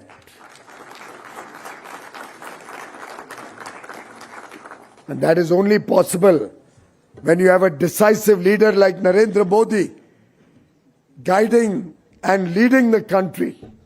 It is only possible when our young Indians, full of talent, full of skills, the spirit to endure,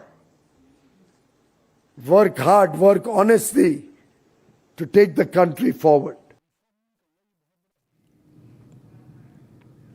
Now, the Goods and Services Taxes Council, in its 56th meeting, which lasted over 10 hours, cleared the next generation reforms under the 8-year-old indirect tax regime.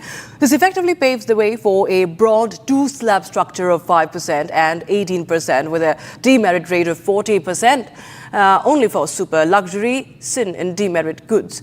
Now, the markets opened in green today. Sensex jumped to nearly 900 points, Nifty to 200 points. So it's the GST bonanza. And in fact, viewers, let's take a look at what's really, what's gone cheaper, what's going to get cheaper and costlier. So to the left, you can see the goods that are going to get cheaper, the GST has been reduced, and what's going to get costlier. Liquor, pan masala, tobacco, cold drinks, the unhealthy, or everything that's unhealthy at least. And not to forget, health insurance is now GST free. Pan masala gets costlier, cheaper, dry fruits, liquor also gets costlier now.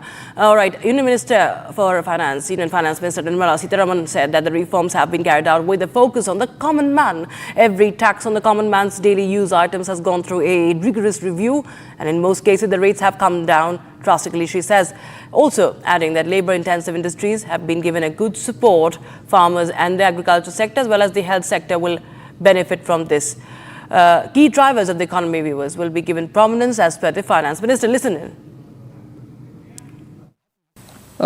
Reduction from 18 or from 12 to 5%. I list out those items. all of whom have come to 5% from either 18 or from 12.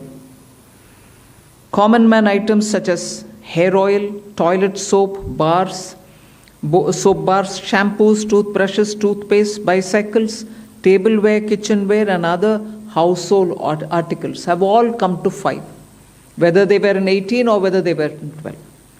Similarly, reduction of GST from 5% to nil, 5 से 0 में जाने वाले items indicate कर रहा हूं.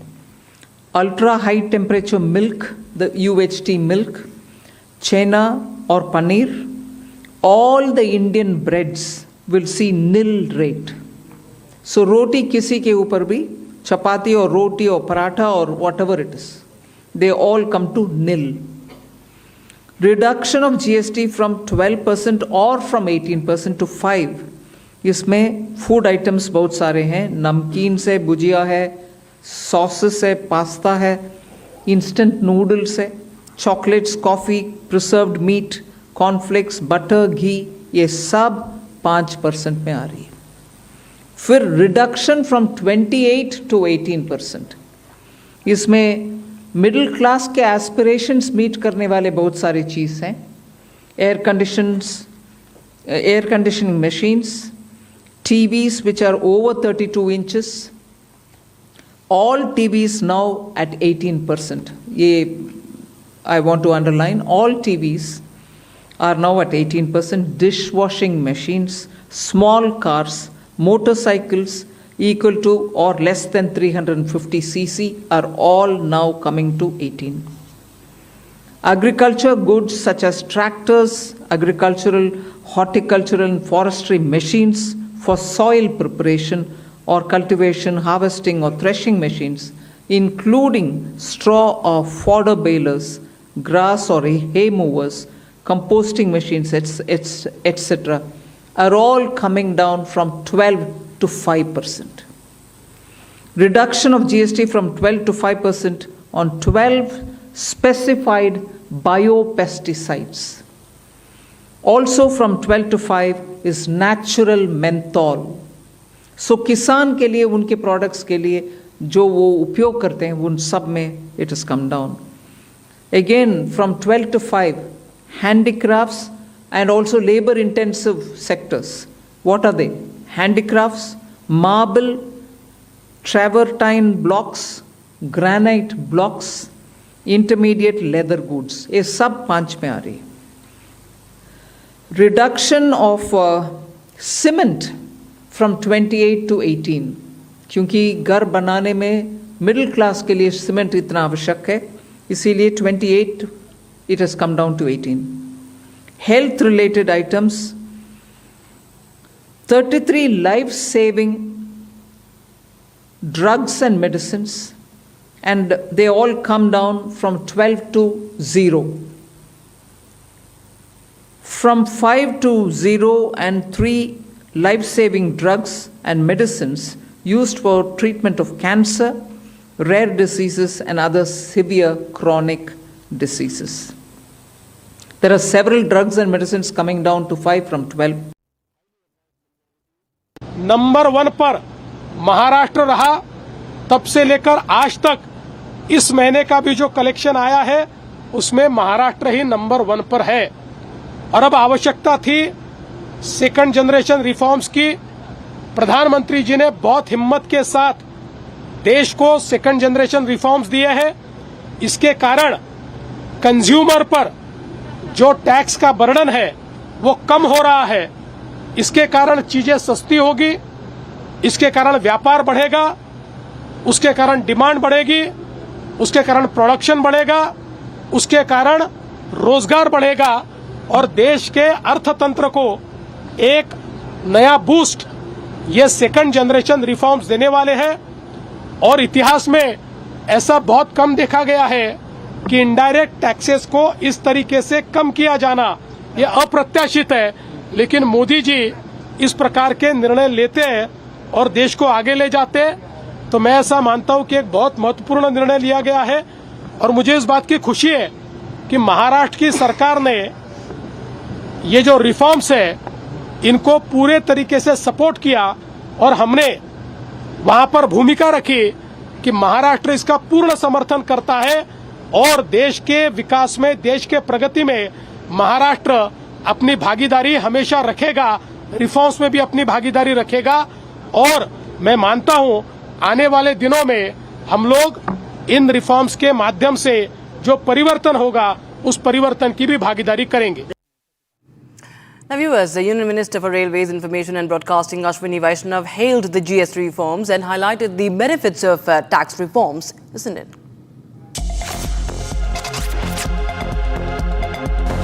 It's a matter of great joy for all of us that Honorable Prime Minister Shri Narendra Modi ji has decided to reduce the GST rates for practically everything that is used in the lives of our middle class families and our low income families. Starting from food items to items which are used in day-to-day life, to students, items which are required by our students, to the items which are used in our homes, whether it is consumer electronics, small cars, scooters, everything is now going to see a lower GST rate from the first day of Navratri. I would like to thank Honorable Prime Minister Shri Narendra Modi ji for this big step, a major reform which is going to help each and every family in our country. Thank you. I would like to thank Honorable Finance Minister Srimati Nirmala Sitharaman ji for this major step, major rationalization of GST rates. Bharat 1 Minute brought to you by Canara Bank. Together we can. A massive landslide occurred at Gagan Bavara Ghat on Gagan Bavara National Highway connecting Sindhudurg to Kolhapur in Maharashtra. Due to this, the ghat has been closed for traffic since 8 a.m. Debris removal work is underway and the landslide is set to be cleared soon. Cut off by floods in Jammu, a 9-month pregnant woman in labour at Ramkot Samba was saved after troops trekked 18 kilometers through rain and darkness to coordinate an army aviation helicopter evacuation. She was airlifted safely to military hospital Samba. In parallel, a White Knight Corps launched swift HADR ops evacuating civilians including children and 2 in critical condition. Heavy rain triggered landslides that were reported near the Jang town in Arunachal Pradesh's Tawang district, blocking key stretches of strategic roads that are a critical supply line to the frontier areas. However, the Border Roads Organization restored traffic movement, ensuring uninterrupted movement.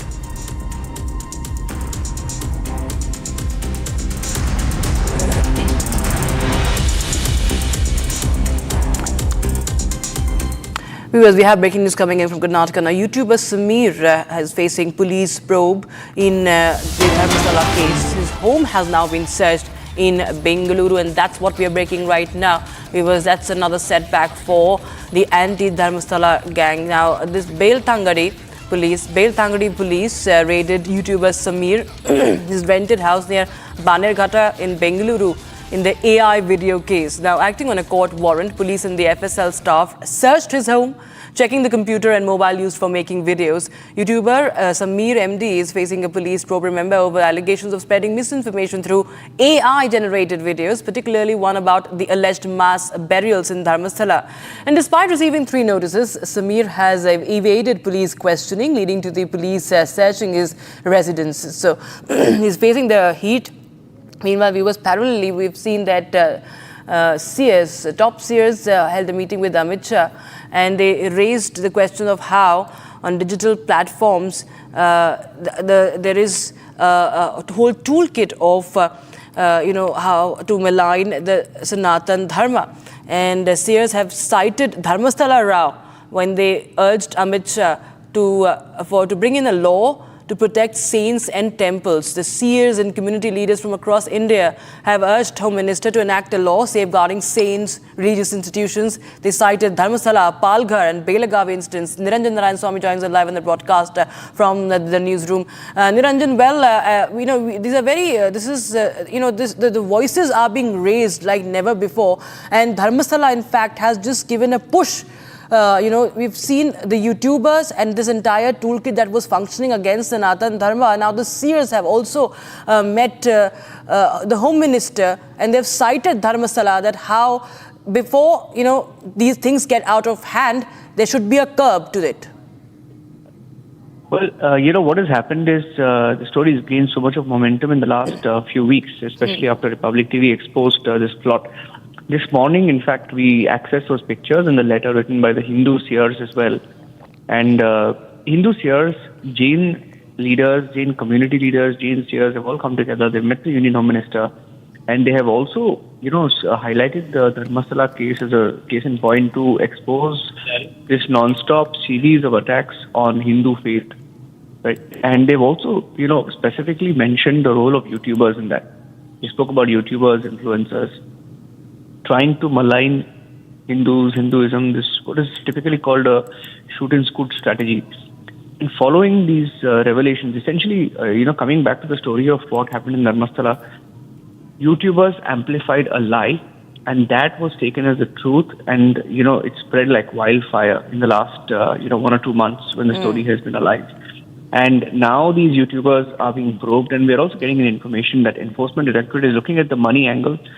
There is some information, just to give you an idea, Rakshita, that some of these YouTubers were paid by some political activists and fake activists who are parading as human rights activists. And they were paid upwards of 45 lakhs for one video, just to give you an idea of how big this racket is. So this YouTuber in question, I don't know whether he got money of that amount, but there is news that a particular YouTuber got 45 lakhs and it was routed via Dubai. Now, these are details that will come out in the investigation, so we are waiting and watching how this story progresses. And we have been able to expose the story left, right, center. That's why you don't see even Latin's channels talking about it. Embarrassed, because these are the same channels, some of them Latin's channels, who spread this lie in the first place. So let's see where the story goes. Right, absolutely. Thank you so much, Niranjan, for joining us with those details. Republic TV continues to keep a close eye on the investigation in the Dharmasthala case, viewers, and the other developments. We're shifting focus to news coming in surrounding now a television actor called Ashish Kapoor. Now, Ashish Kapoor was arrested by Delhi police following allegations of rape made by a woman during a house party in the national capital. And according to officials, the alleged incident took place in the second week of August. Kapoor is a familiar face on Indian television, and he is said to have first connected with the complainant on Instagram before inviting her to the gathering. Now, we spoke to the DCP of North District Delhi. Listen in.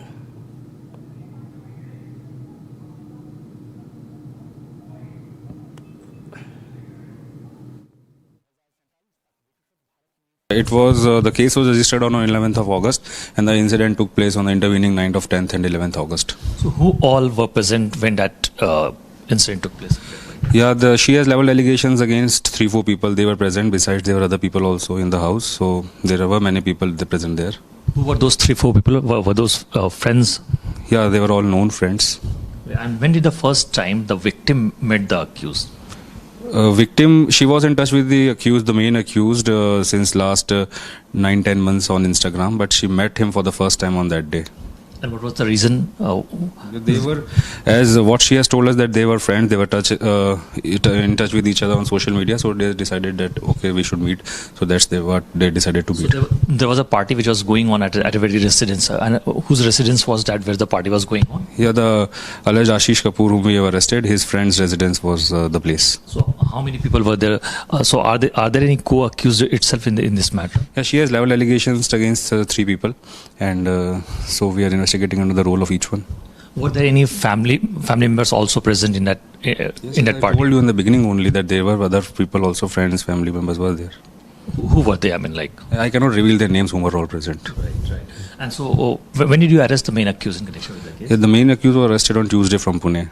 Right. And since how long you have been looking for him? Because he has evaded national capital and then he went to Goa. Yeah. Did he also visit Mumbai? Mumbai we don't know, but yes, his location earlier he was absconding, then his location was traced to Goa, then we reached Goa, but then he slipped away from Goa, then location was traced to Pune, and then we reached Pune and were able to arrest him. Did the accused accept that he committed this crime? Yeah, usually that is all part of investigation. I cannot reveal it here. So far, did you recover any CCTV footage from that? Yes, CCTV footages were recovered. Witness testimonies are there. There are evidences which are relevant to the investigation of the case. In this case, what we have seen that the victim has also confessed and she has basically changed her statement. So, did she change her statement? Yes, she has given different statements. She has earlier statement, then there was a statement before the magistrate, a statement was there, then there was an anticipatory bail hearing also, then there was a statement. So yes, there are statements and we are investigating into it, and we are also, collecting relevant evidence as to what she is saying. Why there was a change in the statement? Yeah, that I cannot tell why she has changed the statement. I can only collect evidence and present it before the court. All right, viewers, now we should focus to other stories. Okay, I have my colleague Akhil Jamil joining us on the broadcast. Akhil, tell us more details about this this actor who is now in 4-day police custody. Has the victim lost any statement, or any more people are also in the police's net? Well, that's right, Rakshita. If you see, the victim's statement has already been recorded by the civil lines police team. Apart from that, what the information we have received from the police sources, that if you see in that house when that party was taking place, there were approximately 14 to 15 people who were attending that party. So who those people were and who all were attending the party, and what basically transpired at that point in time when the accused was found inside the very washroom, and after that the Delhi police team has recovered a CCTV camera footage as well. So right now the Delhi police team will also record statements of other persons who were involved in that party. So it is very likely that 3 to 4 persons have been named in that FIR, and their statements will also be recorded. Thank you so much, Akhil, for joining us with those details. We should shift our focus to our story, but before that, a quick break. We'll also tell you the ED investigation into a betting app scam that has picked pace, and cricketer Shikhar Dhawan has also been summoned for questioning today. And India battles record rainfall triggers floods. Landslides have been reported in Himachal's Kullu and Kishtwar of Jammu Kashmir again.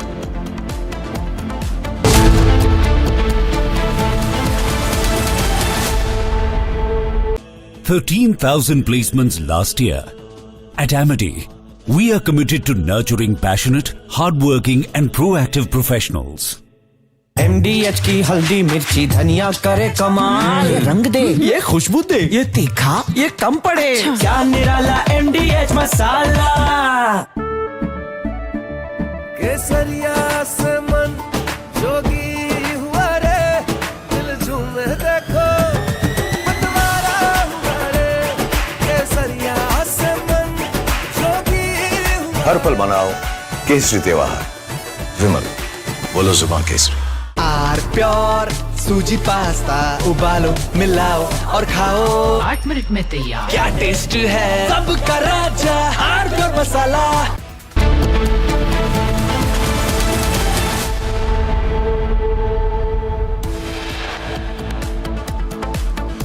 Ahead of Prime Minister Narendra Modi's likely visit to Manipur, administration reaches an understanding with Kuki-Zo groups to unblock the National Highway 2. Actor Ashish Kapoor in police custody for 2 days in alleged rape and sexual assault case. Hindu Seers and groups write to Union Home Minister Amit Shah on increasing attacks on Sanatan Dharma and Hindus. Politics over GST reforms erupt. Congress President Mallikarjun Kharge says one nation, one tax had become one nation, 9 taxes. Union Minister Piyush Goyal hits out at opposition, says Rahul Gandhi does not understand the world's fastest growing economy at 7.8% is not a dead economy after all. ED probe into the betting app scam picks space. Cricketer Shikhar Dhawan summoned for questioning today. And India battles record rainfall triggered floods, landslides reported in Himachal's Kullu and Kishtwar in Jammu and Kashmir.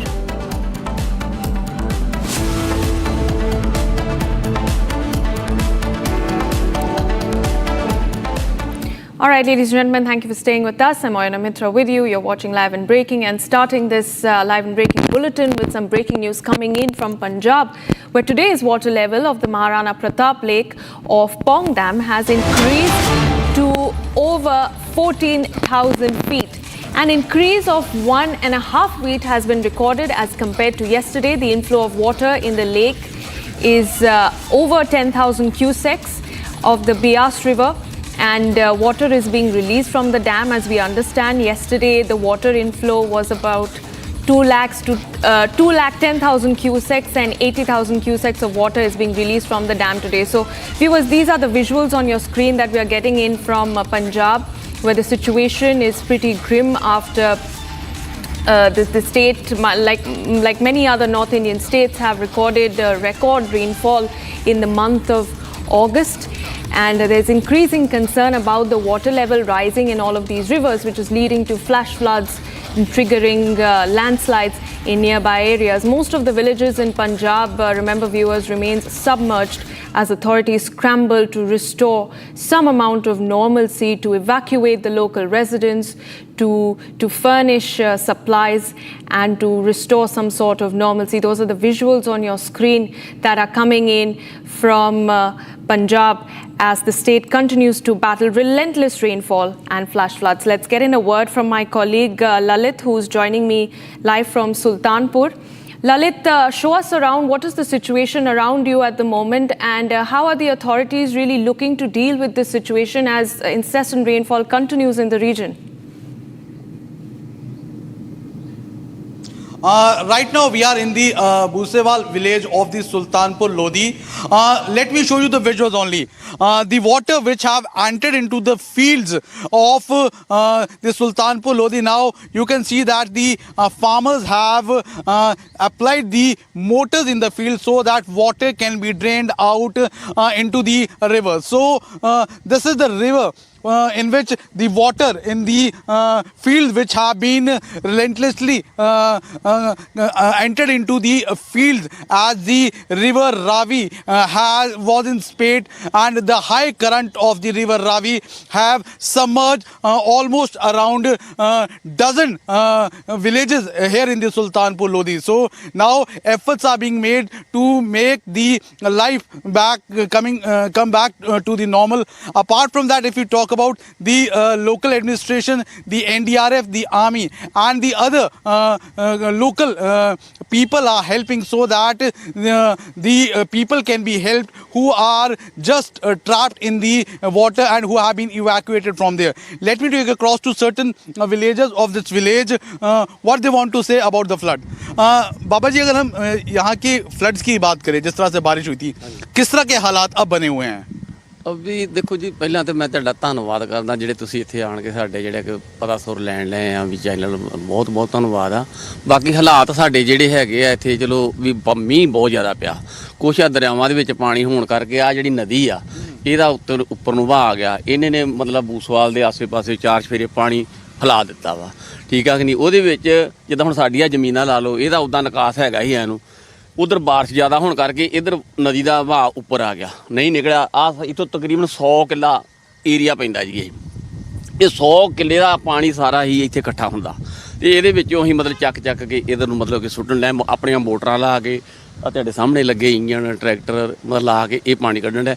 एक बारिश एक कुदरती करोपी जिहड़ी आ मतलब कि तां नूं पानी दी पिछे जिद्दां ज़्यादा बदल फटण लैं, दूजा तीजा होण डिया वा। कुछ और लोग उनसे भी बात कर। मुझे एक चीज़ बताइए, क्या इस तरह की त्रासदी कभी पहले देखी थी? कोशिश करिए हिंदी में अगर आप बात करें। हाँ, बहुत बार देखी है जी। पहले 88 में, उस तो पहले 85 में भी आया था, 88 में, उसको बाद फिर 95 में ही आया, 23 आया, मुड़ के 17 23 ते हुण 25 है। हाँ जी। कितनी तबाही कितनी बार तबाही मचाई है? समझो 5-6 बार होगी। So basically what the villagers are trying to say is that there has been a lot of rain here, and due to the rain here in the region, the fields have been completely filled with the water. The fields have been completely submerged underwater, and now efforts are being made. As you can see that the engines of the tractors are being used here so that water can be drained out of the field. So in the past 1 month, if we talk about, the river Ravi, Beas and Satluj was in full spate, and it has devastated and created havoc all across the region, whether it's the Sultanpur Lodi in the Kartarpur area, or the Dera Baba Nanak, or the Gurdaspur, Pathankot, Fazilka, Firozpur, or the Ajnala in Amritsar. So majority all the districts have been badly affected because of the floods. Back to the studio. All right, Lalit, thank you for giving us those ground updates as you track the story and the situation in Punjab very closely. Those were the visuals on your screen, viewers, from Zirakpur, Amritsar, Gurdaspur. The situation, as you see, is quite grim. Meanwhile, as monsoon continues to wreak havoc in northern India, our colleagues Zeenat Zishan Fazil and Gursimran Singh bring you the ground reality from Jammu and Kashmir. Take a look. Lake Conservation and Management Authority now have issued an advisory to the people living in and around the Dal Lake. That also includes the houseboat wallahs. I'll ask my VJ Mubashir to show you the visuals of the Dal Lake, where the river Jhelum, the water level has gone up, and there is a possibility that the gates at the Ram Munshi Bagh, which is a gateway to the Dal Lake, they may be open, and if in case the gates are open, then the level of the water here in Dal Lake will go up further. That is why we're seeing an advisories from the management of the Lake Conservation and Conservation Authority, for which the precautions are required. So we are seeing that as of now there are not much activities going on in the Dal Lake. The tourists have also been asked to stay away from the water bodies. There have been rainfall that was going on for the last 9 days, but Srinagar received a relief since yesterday afternoon. Srinagar is seeing a dry weather, and also now we are seeing at tributaries that connects to the Jhelum, the level at the tributaries like Vesho, Rambiar Nala, Lidar and Sangam, they are receding, but still cautious is being maintained for the next 6 to 7 hours, and there should be an improvement more in the situation. We are seeing the Met has also said that there will be improvement in the weather of Jammu and Kashmir, but overall the administration is on alert mode. There have been the teams of SDRF, NDRF, J&K Police, Army. They've been helping the people. The rescue operations were witnessed also. All this is also there when there has been a breach in the embankments of River Jhelum at multiple places that created a panic, but administration maintaining all is well. Inclement weather conditions are prevailing in the Jammu region with a rainfall advisory being issued by the weather department stating that there is a heavy to heavy rainfall for 16 hours. That is by today afternoon. The advisory has been issued. Right now we are on the 4th bridge of the Jammu Tavi, where due to the low rains in the upper reaches, the water level of River Tavi has come down. But if you look at that, the water flow, it is still the one that can dent the areas that have previously been damaged, because the new routes that River Tavi and River Chenab have established, they are into the civilian areas, and if you move up you will see that there are dark clouds in the skies, which clearly hints that the weather may deteriorate further, and that is what the locals are actually concerned of, because yesterday the heavy to heavy rains that have taken place have done a large scale damage to the civilian property as well as the public infrastructure, because on the 4th bridge that was completely washed away, several feet of road has also been totally collapsed into the river Jammu Tavi yesterday, because there was a regular rainfall due to which the roads have developed major cracks, and that is what the authorities are really concerned of, because here also you will see that these areas close to the boundaries, they have been now earmarked using ropes, and these sandbags so that no one crosses from this side to the other side. The reason being that the threat is that this area may also collapse anytime soon, and then the locals have to face the heat because that day we saw multiple vehicles going inside the Jammu Tawi on 26 when the approach road to the bridge collapsed. So now the authorities are looking into the weather advisories, as well as all the schools and the colleges, universities have been closed for the day by the authorities, keeping in view the inclement weather conditions. And now the entire authorities, they are looking into what transpires next, as a 16-hour advisory has been issued for the day. All right, viewers, let's go across to the Bengal Assembly, where a massive showdown is happening between the ruling Trinamool Congress and the opposition Bharatiya Janata Party. Those are the visuals on your screen. You can see a lot of heckling and chaos inside the Bengal Assembly as proceedings have been disrupted. There's a clash that is happening between the Trinamool MLAs and the BJP MLAs. And what we're learning at this point is that it's Bengal leader of opposition Shubhendu Adhikari who has fired a fresh attack at Mamata Banerjee. Chief Minister Mamata Banerjee is saying that today in the West Bengal Assembly, democracy was murdered by democracy killer Mamata Banerjee and her servile administration. I'm quoting the BJP over there, viewers, as we stay with those visuals on your screen. It's a massive showdown that is happening as we speak inside the Bengal Assembly. The House proceedings being disrupted, and we will shortly try to connect with our colleague to gather more information on what led to this chaos. But we stay with those pictures, and what we're picking up from our sister channel Republic Bangla as well is that the BJP has claimed that Mamata Banerjee and TMC MLAs heckled the BJP MLAs while they were attempted to speak in the floor of the House, following which there was a chaos and a showdown that happened inside, and following which the MLAs were escorted out of the assembly. And we're also learning that BJP has now made some massive claims against the TMC. Let's go across to Union Minister Sukanta Majumdar, patched with us on the phone line. Dr. Majumdar, what is happening inside the Bengal Assembly, and what is it that led to this showdown between the TMC and the BJP? It is purely the murder of democracy and a delight and inside the assembly. And if this is the situation of MLAs inside the assembly, then what will be the fate of the BJP workers? Those are working in the rural area, which may be the far away from Kolkata. So it is murder of democracy. The TMC is totally frustrated because they know that in near future they have to lose the battle, and to prevent all this SIR and all these things, they are doing hooliganism.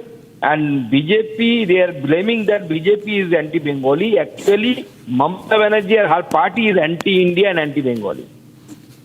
Dr. Majumdar, please tell us what are the issues that the BJP was trying to raise inside the assembly? Because now we understand that Bengal BJP Chief Whip Shankar Ghosh has been suspended from the assembly for allegedly creating ruckus. Whereas the visuals that we see on our screens, which we are showing our viewers, it shows a massive showdown that is happening from both sides. The BJP workers and the TMC workers have come in a very dramatic face-off. Dr. Majumdar.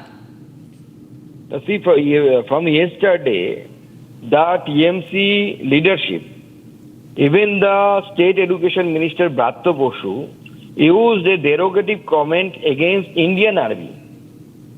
He compared Indian Army with the Pakistani Army, which is popularly known as Khan Sena during the 1971 war. And this is the kind of mindset TNC is having for the Indian Army.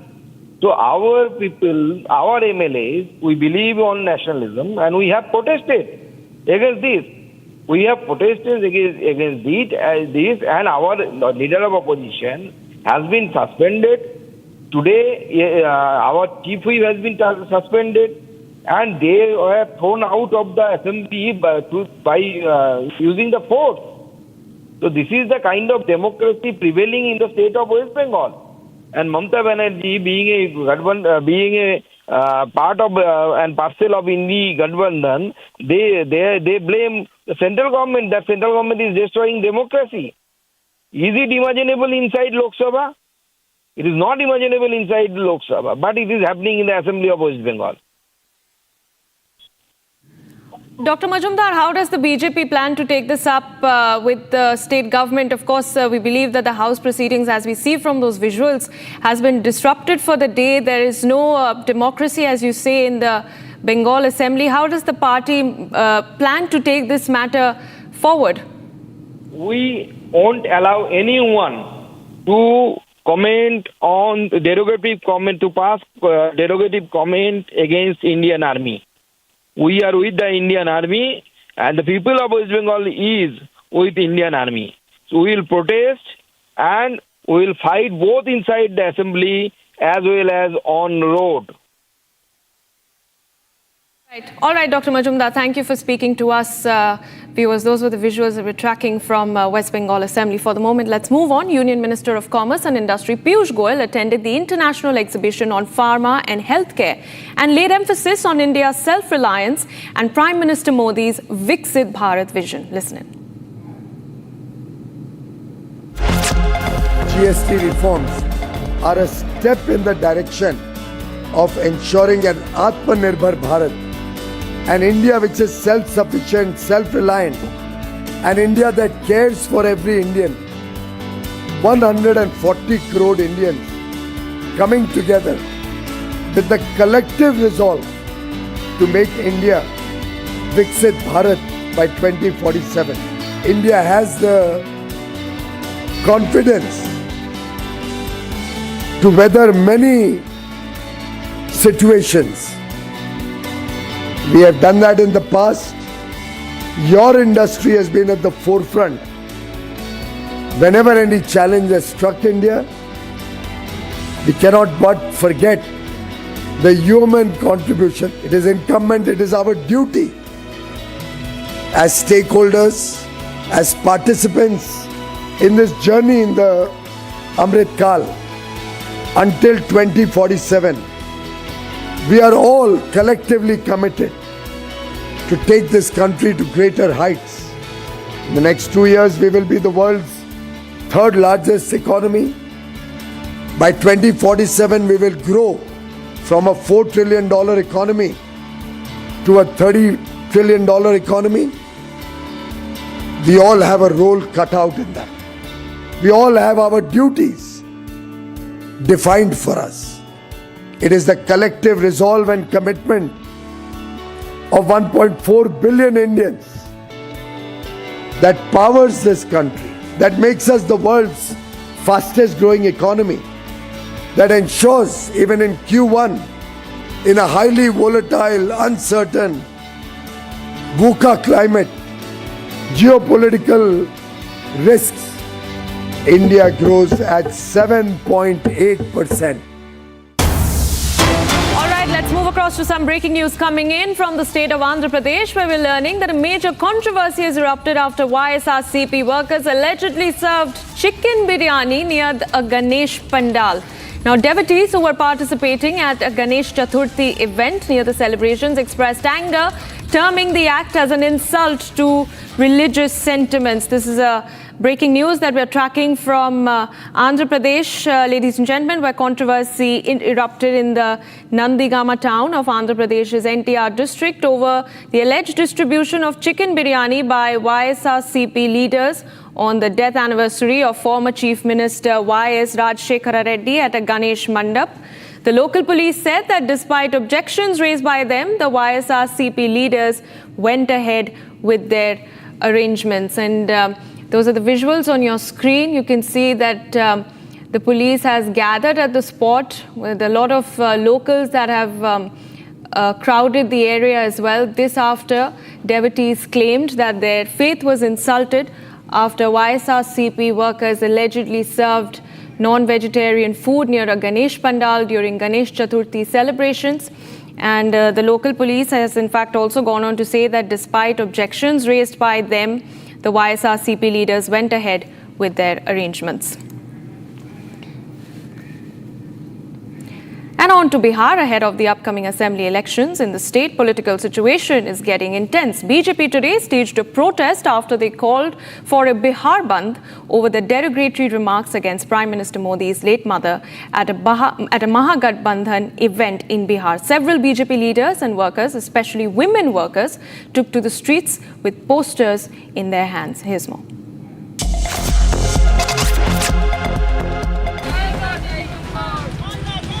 The outrage continues to boil over the insult to Prime Minister Modi's late mother.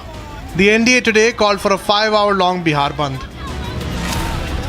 All the constituent parties staged protest, including the senior BJP leaders. The BJP workers took to streets in different cities, with Mahila Morcha helming the protest. Large number of women workers from the BJP were on the streets taking part in the protests. हम सभी महिलाएं स्तब्ध हैं। जिस तरह की गाली, अश्लील गाली का प्रयोग हमारे माननीय प्रधानमंत्री जी की स्वर्गीय और दिवंगत माता जी के लिए की गई है, वह निंदनीय है, दुखद है और शर्मनाक है, जिसका हम प्रतिरोध करते हैं। आज उसी के विरोध में हम सभी महिलाएं बिहार की सड़कों को जाम करके रखे हैं और जब तक राहुल गांधी और तेजस्वी यादव माफी नहीं मांग लेते हैं, हमारा आंदोलन यूं ही निरंतर चलता रहेगा। The protesters were holding posters condemning the remarks on Prime Minister and Prime Minister Modi's late mother. At some places in Patna, protesters were seen protesting by burning tires as well. BJP MP Ravi Shankar Prasad, while taking part in the protest, tore into the Indie block. We are angry. We are pained. We are having deep agony. Respecting motherhood is a part of India's popular and civilizational culture. Any mother of any religion.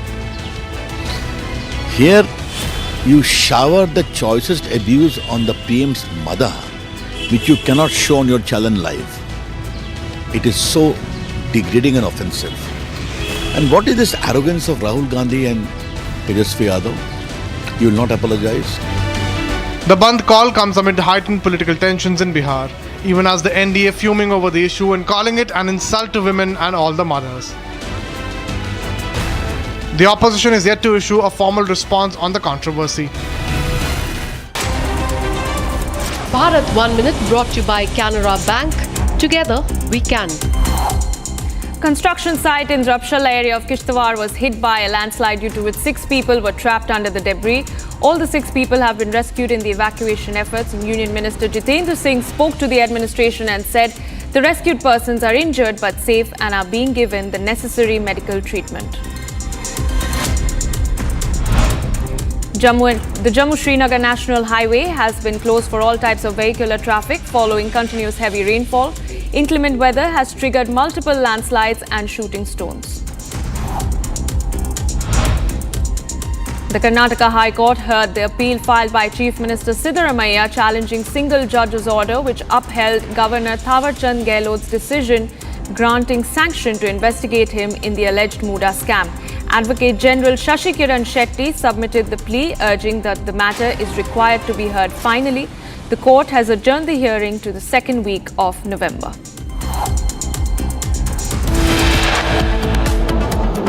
GST से और corporate tax से आगे बढ़ चुके हैं। आप budget documents project करते हैं पर्सनल इनकम टैक्स रिसीप्ट्स को 14,35 लाख करोड़ के करीब।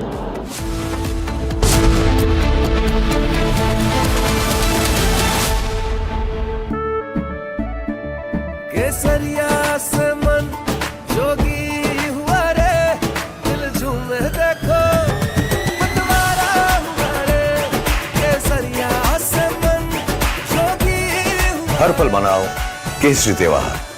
विमल, बोलो जुबान केसरी। थोड़े में ज्यादा स्वाद, यही तो है इसकी खास बात। वाओ मामा, क्या स्वाद है? अरे मेरे राजा, सबका राजा आरती और मसाला।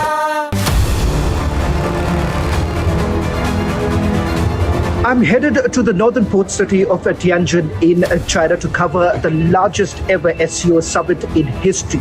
This would be the Prime Minister's first visit in 7 years since the border clashes began.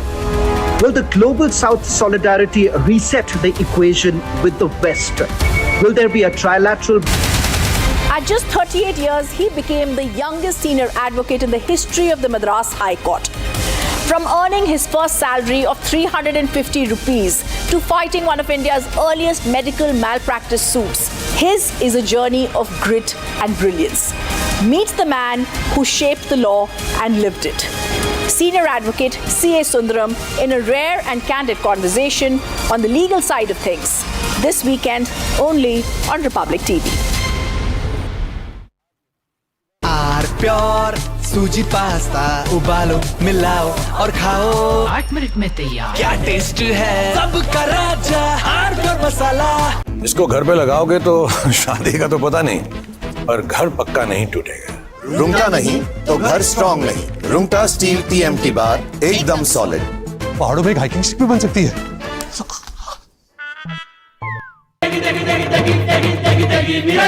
MDH की देगी मिर्च देगी मिर्च का तड़का अंग अंग फड़का MDH की देगी मिर्च